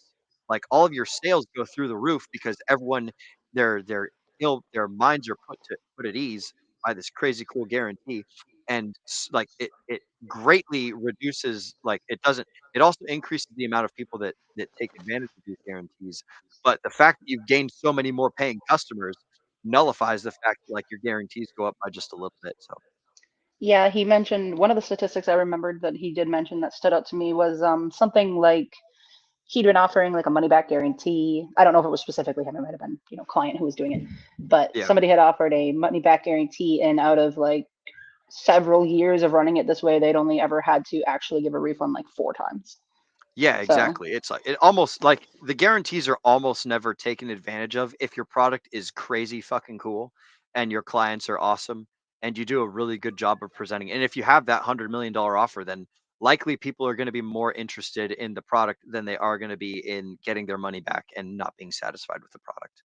And that brings me to the last point of the book, which is where he talks about the naming, and he goes through this little moniker, but it basically just talks about like, hey, if you add a cool little like name to your $100 million offer, then it makes it be sticky, and you can change the name like dependent on the season, and that helps you go back to like the inspiring the urgency part. So if like you say, hey, this special Christmas sale for moms who are trying to lose weight in New York by being on the keto diet, like this Christmas sale is over in 30 days. And then like when Christmas time is over, you could make it the Valentine's Day sale and it could be the exact same fucking thing. But by changing the name, you can inspire like an urgency and a timeline to it. And you can also make things more sticky, and you can attract like specific people to like to buy your target or to buy your product because they're your new target audience.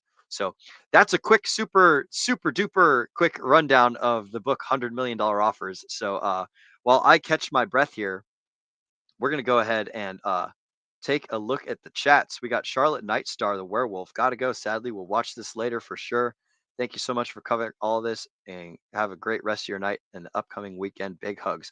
Thank you so much for joining us, Charlotte. And that was over from Sam's channel. So big shout out to Sam for dual casting, and to all the folks in the chat. We got Moonpill Rational Optics here. 1 out of 20, 1 out of 500, etc. is a low key way of saying limited edition. Yes, exactly. That's good subtle communication techniques right there. I like that. That's what Trump did with his NFTs. You know that, right? Oh He yeah. did the one of ones with like his signature on an NFT. Like, Yeah, something like that. Yeah, the Yeah. Trump NFTs that's an interesting example. And then they ended up Actually, releasing multiple editions after they sold out the first one. And so it's like, they got that us figures, with right? the limited run, and then they just made more, and it's like, you clever Donnie boy. I see what you did there.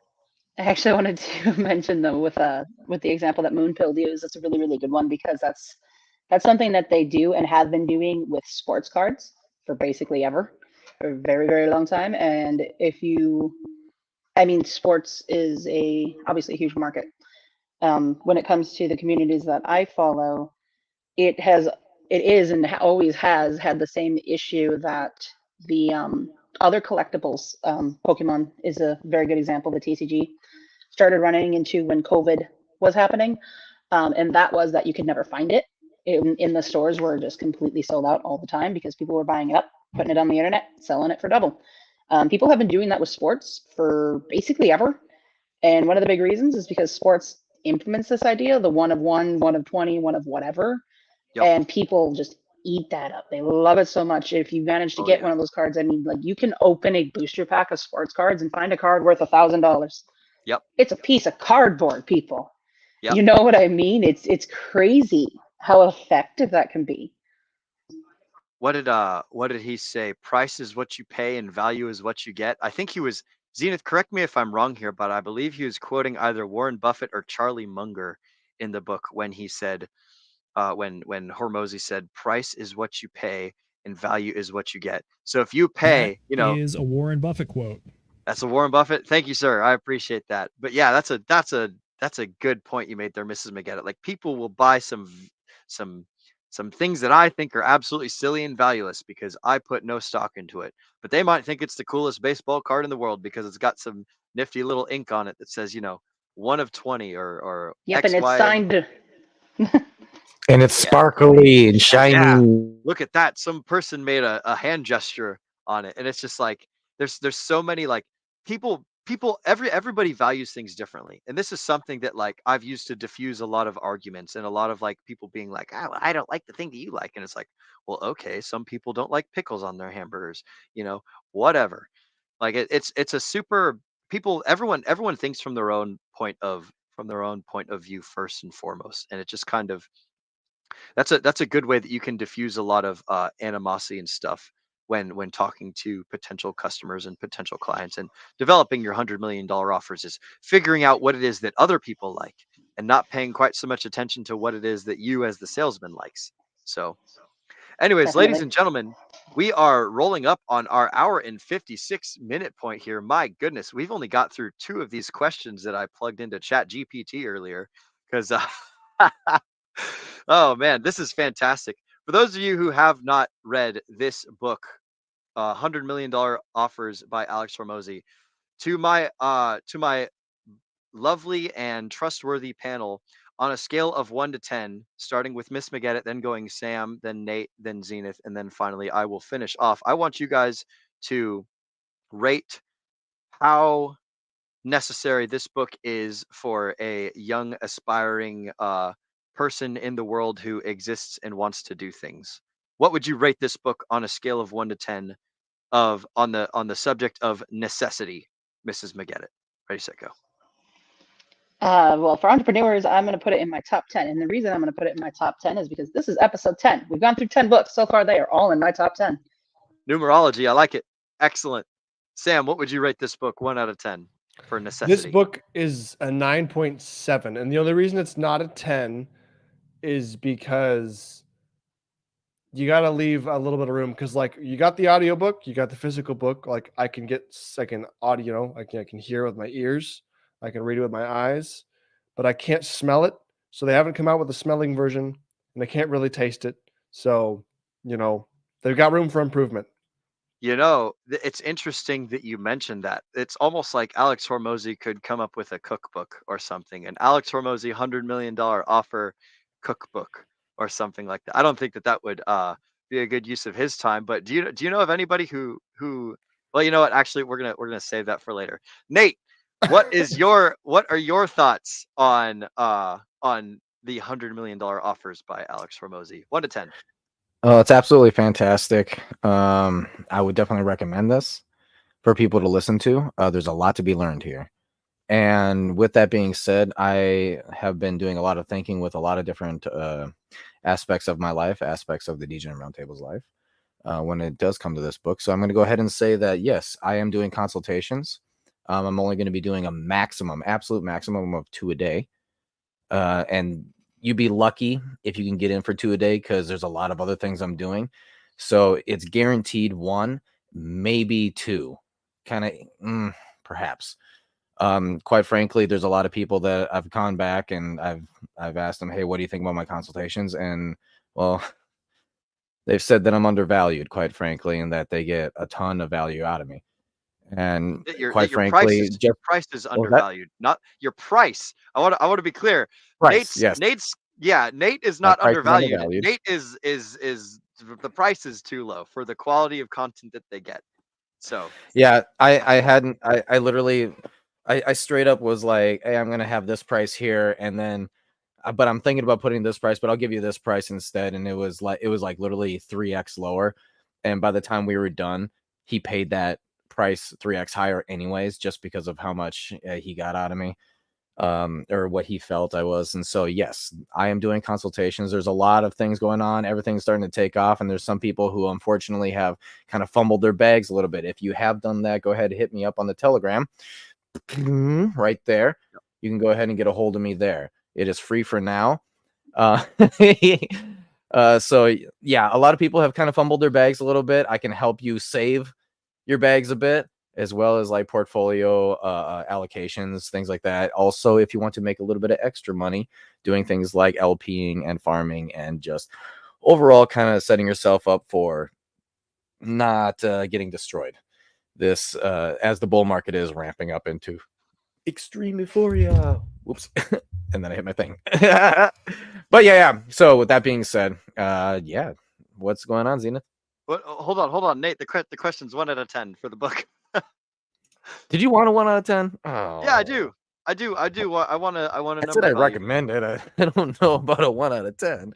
Let's see. I would one kind of what 10, as far as not 1 out the of 10. value that I got out of it, I would say it's probably a good solid 8 at the very minimum. So it's definitely up there with my top ones of. Let me put it this way: 8 and above is something that I'm going to be listening to, because I don't read, because I don't know how to read. That's a joke. But yeah, it's something I'm definitely going to be listening to again, because there's a lot of value to use in, at least in the modern world, right here, right now, for your business, for your personal brand, whatever it is that you are doing with yourself. Excellent. Mr. Zenith, what did you think of the book? My turn. To answer your question of what would I give this book on a scale of 1 to 10 for the average young person looking to make their mark in the world or cut their teeth in the world of business, I got to give this book a 10 out of 10, purely because I appreciate that it is a shorter read than a lot of the other ones, and the amount of value and information that you get out of this book is fantastic. A lot of this stuff is important because it's going to help you eliminate some of your self-limiting beliefs. This is going to help you get over some of the fears and the emotions in the business world, specifically around the idea of like guilt for offering a product at a high value or at a high price tag, even if you are offering high value with it. The point of the book is this is step 1 in the process. If you are looking for a great place to start, this is the place to start. This book will not give you ideas for your business. However, it's going to help you evaluate your business ideas and determine which ones are the best ones. Even if you're not in business like myself per se, but I'm still in the investing space, I'm still in this streaming sphere where we're trying to attract people to come on the show and allow us to go on their show so that we can cross-pollinate, spread messages, and build a bigger, better community. Yeah, learning how to make that $100 million offer that someone is going to feel stupid saying no to, I think is very important. So for that reason, gets a 10 out of 10. Hell yeah. Excellent. I am very much inclined to agree with you, good Master Zenith. It's refreshing to not have a 10-hour read, I'll say that much. Yeah, I'll tell you what, man, like 100% agreed there. Being as the book was only like, I think it was 4 hours maybe on like 1.2, because Hormozi talks pretty quickly and it was so chock-a-block full of goodies. I had to listen to it on 1.2. The I think it was absolutely a 10. This book is a 10, easy peasy lemon squeezy. Read it, reread it, get the copy, take notes, listen to it while physically reading it, doing all these cool things. The most effective way you can get the information out of this book is the thing that you need to do. This is definitely on my list of like high value books that are going to be instrumental in changing my life. And probably even I would like to be so bold as saying changing the direction of the DGen Roundtable, because we make decisions and we're going to be at some point making financial decisions and things like that, and having this background of knowledge on how to make $1 million offer to you, our audience, is something that I think is very important. And so look for that in the near future. We're going to be shifting the not necessarily the things that we do, because we're still going to be streaming on YouTube and doing all this normal stuff, but we're going to try and be providing more and more value as time goes forward. And we hope that you guys are there to join us on this excellent ride. And so with that being said, I'm actually going to start off by saying you guys should join our Telegram. right? The way that you can join the Telegram is you can click the link in the description below. It is bit.ly/degenerate_roundtable, or just like Zenith was, or excuse me, it's to the side, I suppose, since it's on the chats. But as Zenith was pointing right there, we've also got this fantastic QR code. We've also got a link down in the description of the video, way down below. We got links in the chat. We got links in the description. We got a QR code. You can type in bit.ly/degenerate_roundtable up there in your uniform resource locator at the top of your page if you want to do that as well. There's so many ways to join our Telegram community, folks. It is such a fantastic place with, like, I can barely keep up with all the information that's being posted in there. We've got all sorts of cool folks, and it's just going to get better. This bull run is only just starting, ladies and gentlemen. So if you want to meet some cool people, and you want to do some cool Telegram things, then hop on over into our community. But for now, it's time to wrap up the show. So we're going to do our closing thoughts and our final goodbyes and everything. So starting with my lovely co-host, Mr. Zenith, where can the people find you, and what do you got going on up in the near future, my friend? Folks, you can find me on my personal Instagram and Twitter at ZenithDI or Linktree/ZenithDI. I also run Hexaco Space Force Instagram, YouTube, and Twitter for memes and educational content. Feel free to DM me on any of those platforms. And you can find me in person, Las Vegas, this coming week, the 6th through the 8th, for the Pulse Chain Tour. By the way, if you want to talk to some of the Pulse Chain Tour coordinators, RG3 is hosting the hangout immediately after this stream over on his channel, Discourse Syndicate. But yes, I will be in Vegas. My goal is to film as much content as I possibly can. So I'm trying to find ways to interview people, make shorts, and then also capture all of the magic going on there. Excellent. Yes. What? Who else we got? So so the folks can find you at? Do you have a link that you can drop in the channel? Oh no, you dropped in the private chat. Excuse me. I thought you dropped it in the public chat. All right, so I'm going to go ahead and copy that link address. My bad. I was supposed to be paying attention. So you guys can find Zenith at Linktree/Zenith DI. Go ahead. By the way, since I will be in Vegas next Friday for that, I will not be hosting book club next week, and I have thrown it out to the rest of the DGen Roundtable if they would like to keep it going for that week, or just take an off week and hit it hard back the week after that when I return. I'm glad that you mentioned that. That'll inspire some FOMO. We have some more information on that at the very end of this stream. Mr. Nate McGettit, I'm going to go ahead and throw it over to you, good old buddy, old pal. Where can the folks find you, and what do you have going on in the near future, my friend? So you can find me at the Ascending Man, which I am currently putting off just a little bit, right? The reason why, obviously, our DGen Roundtable, we have a lot of changes coming. There's a lot of things we're working on.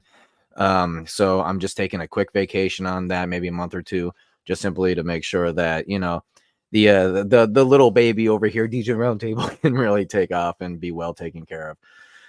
But other than that, like I said already, yes, I'm opening up consultations. That's going to be a big thing right now. It's to the point now where I'm starting to see a lot of people, they're getting left behind, right? They're either getting left behind because the bull is taken off, they haven't quite put themselves in the best position, or they've gotten themselves out of a position they had, and now they no longer have it. So I can help get you set up to make sure you're not losing out on this 4-year cycle. That's 4 years you'll lose out on if you do not hit me up. Or you can go ahead and try and learn as much as you can, but what I'm offering here is simply a handheld walkthrough of, hey, here's how you can go ahead and win. And I will be sending you, throughout our consultation, I will be sending you an exact attack plan. So that way, if you ever get panicked out and you're like, oh my gosh, what am I doing now? What am I going to do with this? You can always refer back to that attack plan. Okay, this is what I'm doing. Okay, this, step 1, 2, and 3, and you can keep going with it. So just hit me up on Telegram. I got my all my stuff there, and all the links and everything in my link tree. Go ahead, hit me up. And yeah, like I said, it's only one a day. Okay, there's only one a day. Maybe if I have time, I could possibly fit in 2, but there's a lot of things going on, and it's only 1 hour at a time. If you need 2, you got to book that out with me. All right, so cool beans. Let's go ahead and get this stuff started. Excellent. Mr. Sam, where can the folks find you, and what do you got going on in the near future? Sure. And I want to sprinkle on a little bit on top of Nate's thing. That bull market, it's coming hot, guys. So you better not wait. You better not. You better get in. So I am Mr. Sam Stevenson, the guy who does bungalows for bachelors. If you want to learn about construction, see how it can make your life better, either with your money, with you can helping out like building stuff for your family. You want to build sheds in your backyard. You want your wife to watch you work hard in your backyard, whatever it is, right? You ought to check it out because that's what we're all about. We're all about working hard, getting our hands dirty, and learning how to better our lives. So check it out. There's a school server where I've got a home building program and a home framing design program, classes you can learn about all this cool stuff. You can check out my YouTube channel where I will stream Thursdays at 7:30 p.m. Central, where I talk about some kind of neat thing that you might want to learn about. And then, of course, you can check out the Instagram or the YouTube shorts where I cut up various cool things. And you can check out the kinds of projects that I am actively involved in because I am somebody who does things. I don't just preach about it. So if you want to be someone who also does things, then you want to get on board. But that's where you can find me, and that's what I'm doing. I also am part of the Brothers Two of Them YouTube channel with Mr. Will Stevenson here, where we talk about all kinds of different topics, generally involved around self-improvement and analysis. We have matching tattoos because that's what Iron makes it sharpens official. iron, baby. Iron sharpens iron. So if you want to get sharpened, go ahead and take a listen. And something in the works, just going to tease a little bit here, but we have some hard product that we are working on for releasing to all of you wonderful people who are supportive of the Brothers Two of Them. There's a lot of valuable nutrients that come from climbing towers, and we have decided that we are going to put them into a formatted piece of paper sheet set called a book, and it's about cooking. So if you want to learn how tower climbers cook, then that's in the works, and you ought to get excited. Yes. Yes, we have quite the culinary expertise and experience as we travel Jesus, across what the hell are state. you guys gonna do on this? That's gonna, guys. I'm fucking interested now. What the hell? It's gonna be fun, ladies and gentlemen. It'll be very much fun. Sam and I lived out of a how would you describe the thing that you built on the back of your truck, Sam? It's basically, well, I'll tell the folks at home. Yeah. So yeah, it's a box. Somewhere I've got It's not photos. just any box. It's a plywood box this man built on the back of a 2500. Yeah, so I had a Dodge 1996 Dodge Ram 2500 single cab 8-foot bed. And so I framed basically a house using framing techniques that I know from, bungalows for bachelors, right? I framed a little house on the back and had a little window on each side and a door, right? And yeah, it became a little temporary home while I was climbing towers until the engine died twice. So now it's a permanent shed somewhere on someone's property. Yep, sitting over gathering dust in Arizona. But anyways, like Sam was freaking striking up like a gasoline generator, leaving it outside, plugging it into like an extension cord. And we got like a little heating skillet inside. It just we made living very bachelor and very easy while we're in that. So this cookbook is just kind of like a fun little project that we're putting together. But enough about that. Mrs. McGettit, where can the folks find you? Obviously, the DJ Roundtable. You got anything exciting coming up in the near future? Are you excited for any new book clubs or anything? I would just want to say, I'm imagining this cookbook's going to have a can of ravioli slapped on top of an open flame. It's going to be one of the recipes in there. Don't let me down. You might be pleasantly surprised to find that there's actually a lot of like clean eating. Yes. Oh, come on now. You got to have the fun too, though. Fine, a can of beans. Will loves his bean clock, so that'll work too, right? I do love my bean clock very much. I will say that the one little this is Mrs. McGettick's favorite background that I have is the bean clock. So we always love it when we take care of our producers and give them excellent backgrounds to deal with. But the one sneak preview that I will give you guys for this cookbook is something that I made last night, and it is a crouton peanut butter and jelly sandwich. So it's a very small sandwich made on 2 croutons with peanut butter and jelly in between. Well, you must have been very bored. And I took a very excellent picture of it, so that's going to be going in the book as well. But that's something you guys have to look forward to. A little sneak peek, a little bit of zazz for you guys. But Mrs. McGettit, back to you. This is your time to shine. Where can the folks find you, and what do you got going on in your future? What are you excited for? All right, so for me, just the DGen Roundtable. If you do want to talk to me about something, I can't really imagine what or why, but I am in the Telegram, so you can get in contact there if you wanted. Other than that, this Sunday, I think we have a regular show. Oh no, wait, it might be.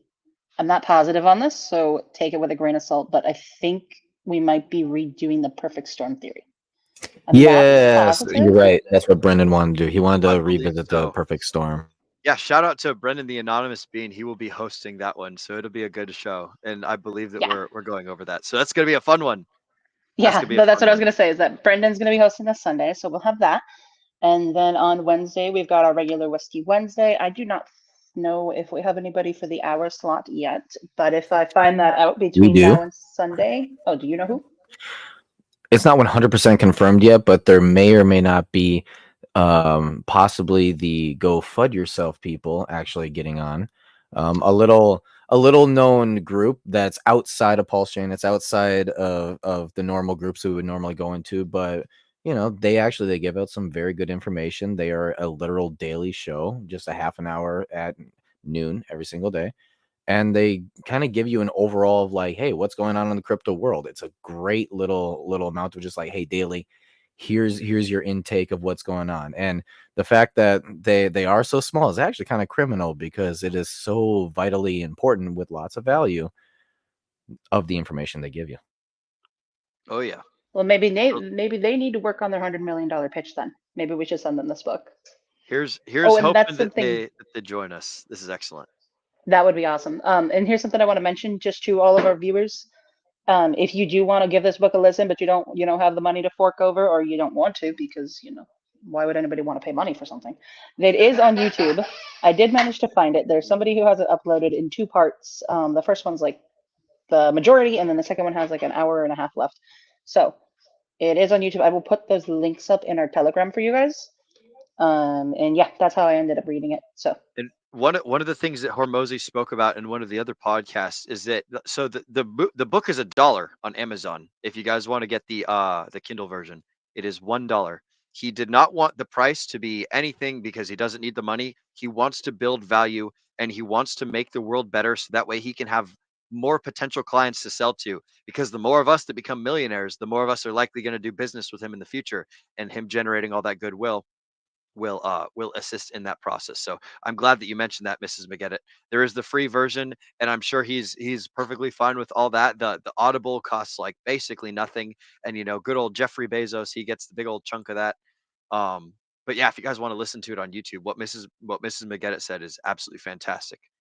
Was that all that you had? I believe so. Yep, that was everything. I'm going to put the links in the chat while you guys finish up here. Excellent. Thank you very much. And I want to thank you guys for watching, for sticking with us for an hour or 2 hours and 20 minutes, listening to us chit chat about this killer book that is super duper awesome. You guys can find me at linktree/Will Stevenson. All of my work is in there. Everything that I have done on the internet, not everything I've done in my life, but everything that is relevant to the stuff that we're talking about right now, whether it's the DGen Roundtable, whether it's my podcast with Sam, the link archives that I've made. I've made a Hex Telegram thing that you guys can see right around here-ish. That's my Hex Meetup Telegram. So if you're a Hexican, you want to meet other Hexicans, that's the place to do it. It's a good spot for like decentralized meetup organization and things. So you guys don't have to wait for the Pulse Chain tour to come by, or you don't have to wait for a bit Hex, or you don't have to wait for these big influencers to start up their own like little things all over the place. You guys can go and meet each other using this fantastic tool. So anyways, you guys can find me at linktree/Will Stevenson. Make sure that you join our Telegram at bit.ly/degenerate_roundtable. We've got one final quote here before we wrap the show up. So Mrs. McGettit, go ahead and get your trigger figure ready to send us out of here. And I'll give you the signal, no worries. One of my favorite Hormozi quotes is, the key to making more money is to sell to richer clients and customers. And that's absolutely right. And if you guys read this book and implement his strategies, then you too can become a richer client. Oh, we've got the Brother 64. Shout out to all the folks in the chat. We got Crypto Chronic. We got all these guys. Thank you for reminding me to shout out the chat peoples. Doing just a quick scroll up. We got Replay Gang, Brother 64. We got Crypto Chronic. We got Zenith. We got Tam Tam. We got Cassie Kelly. We got the DGen Roundtable, Bungalows for Bachelors, all the folks in the chats. We love you all. Thank you so much for joining us tonight. Get that trigger figure ready, Mrs. McGettit. We want to thank you guys for degening with us with this book, and we want to remind you to degen responsibly. We're out.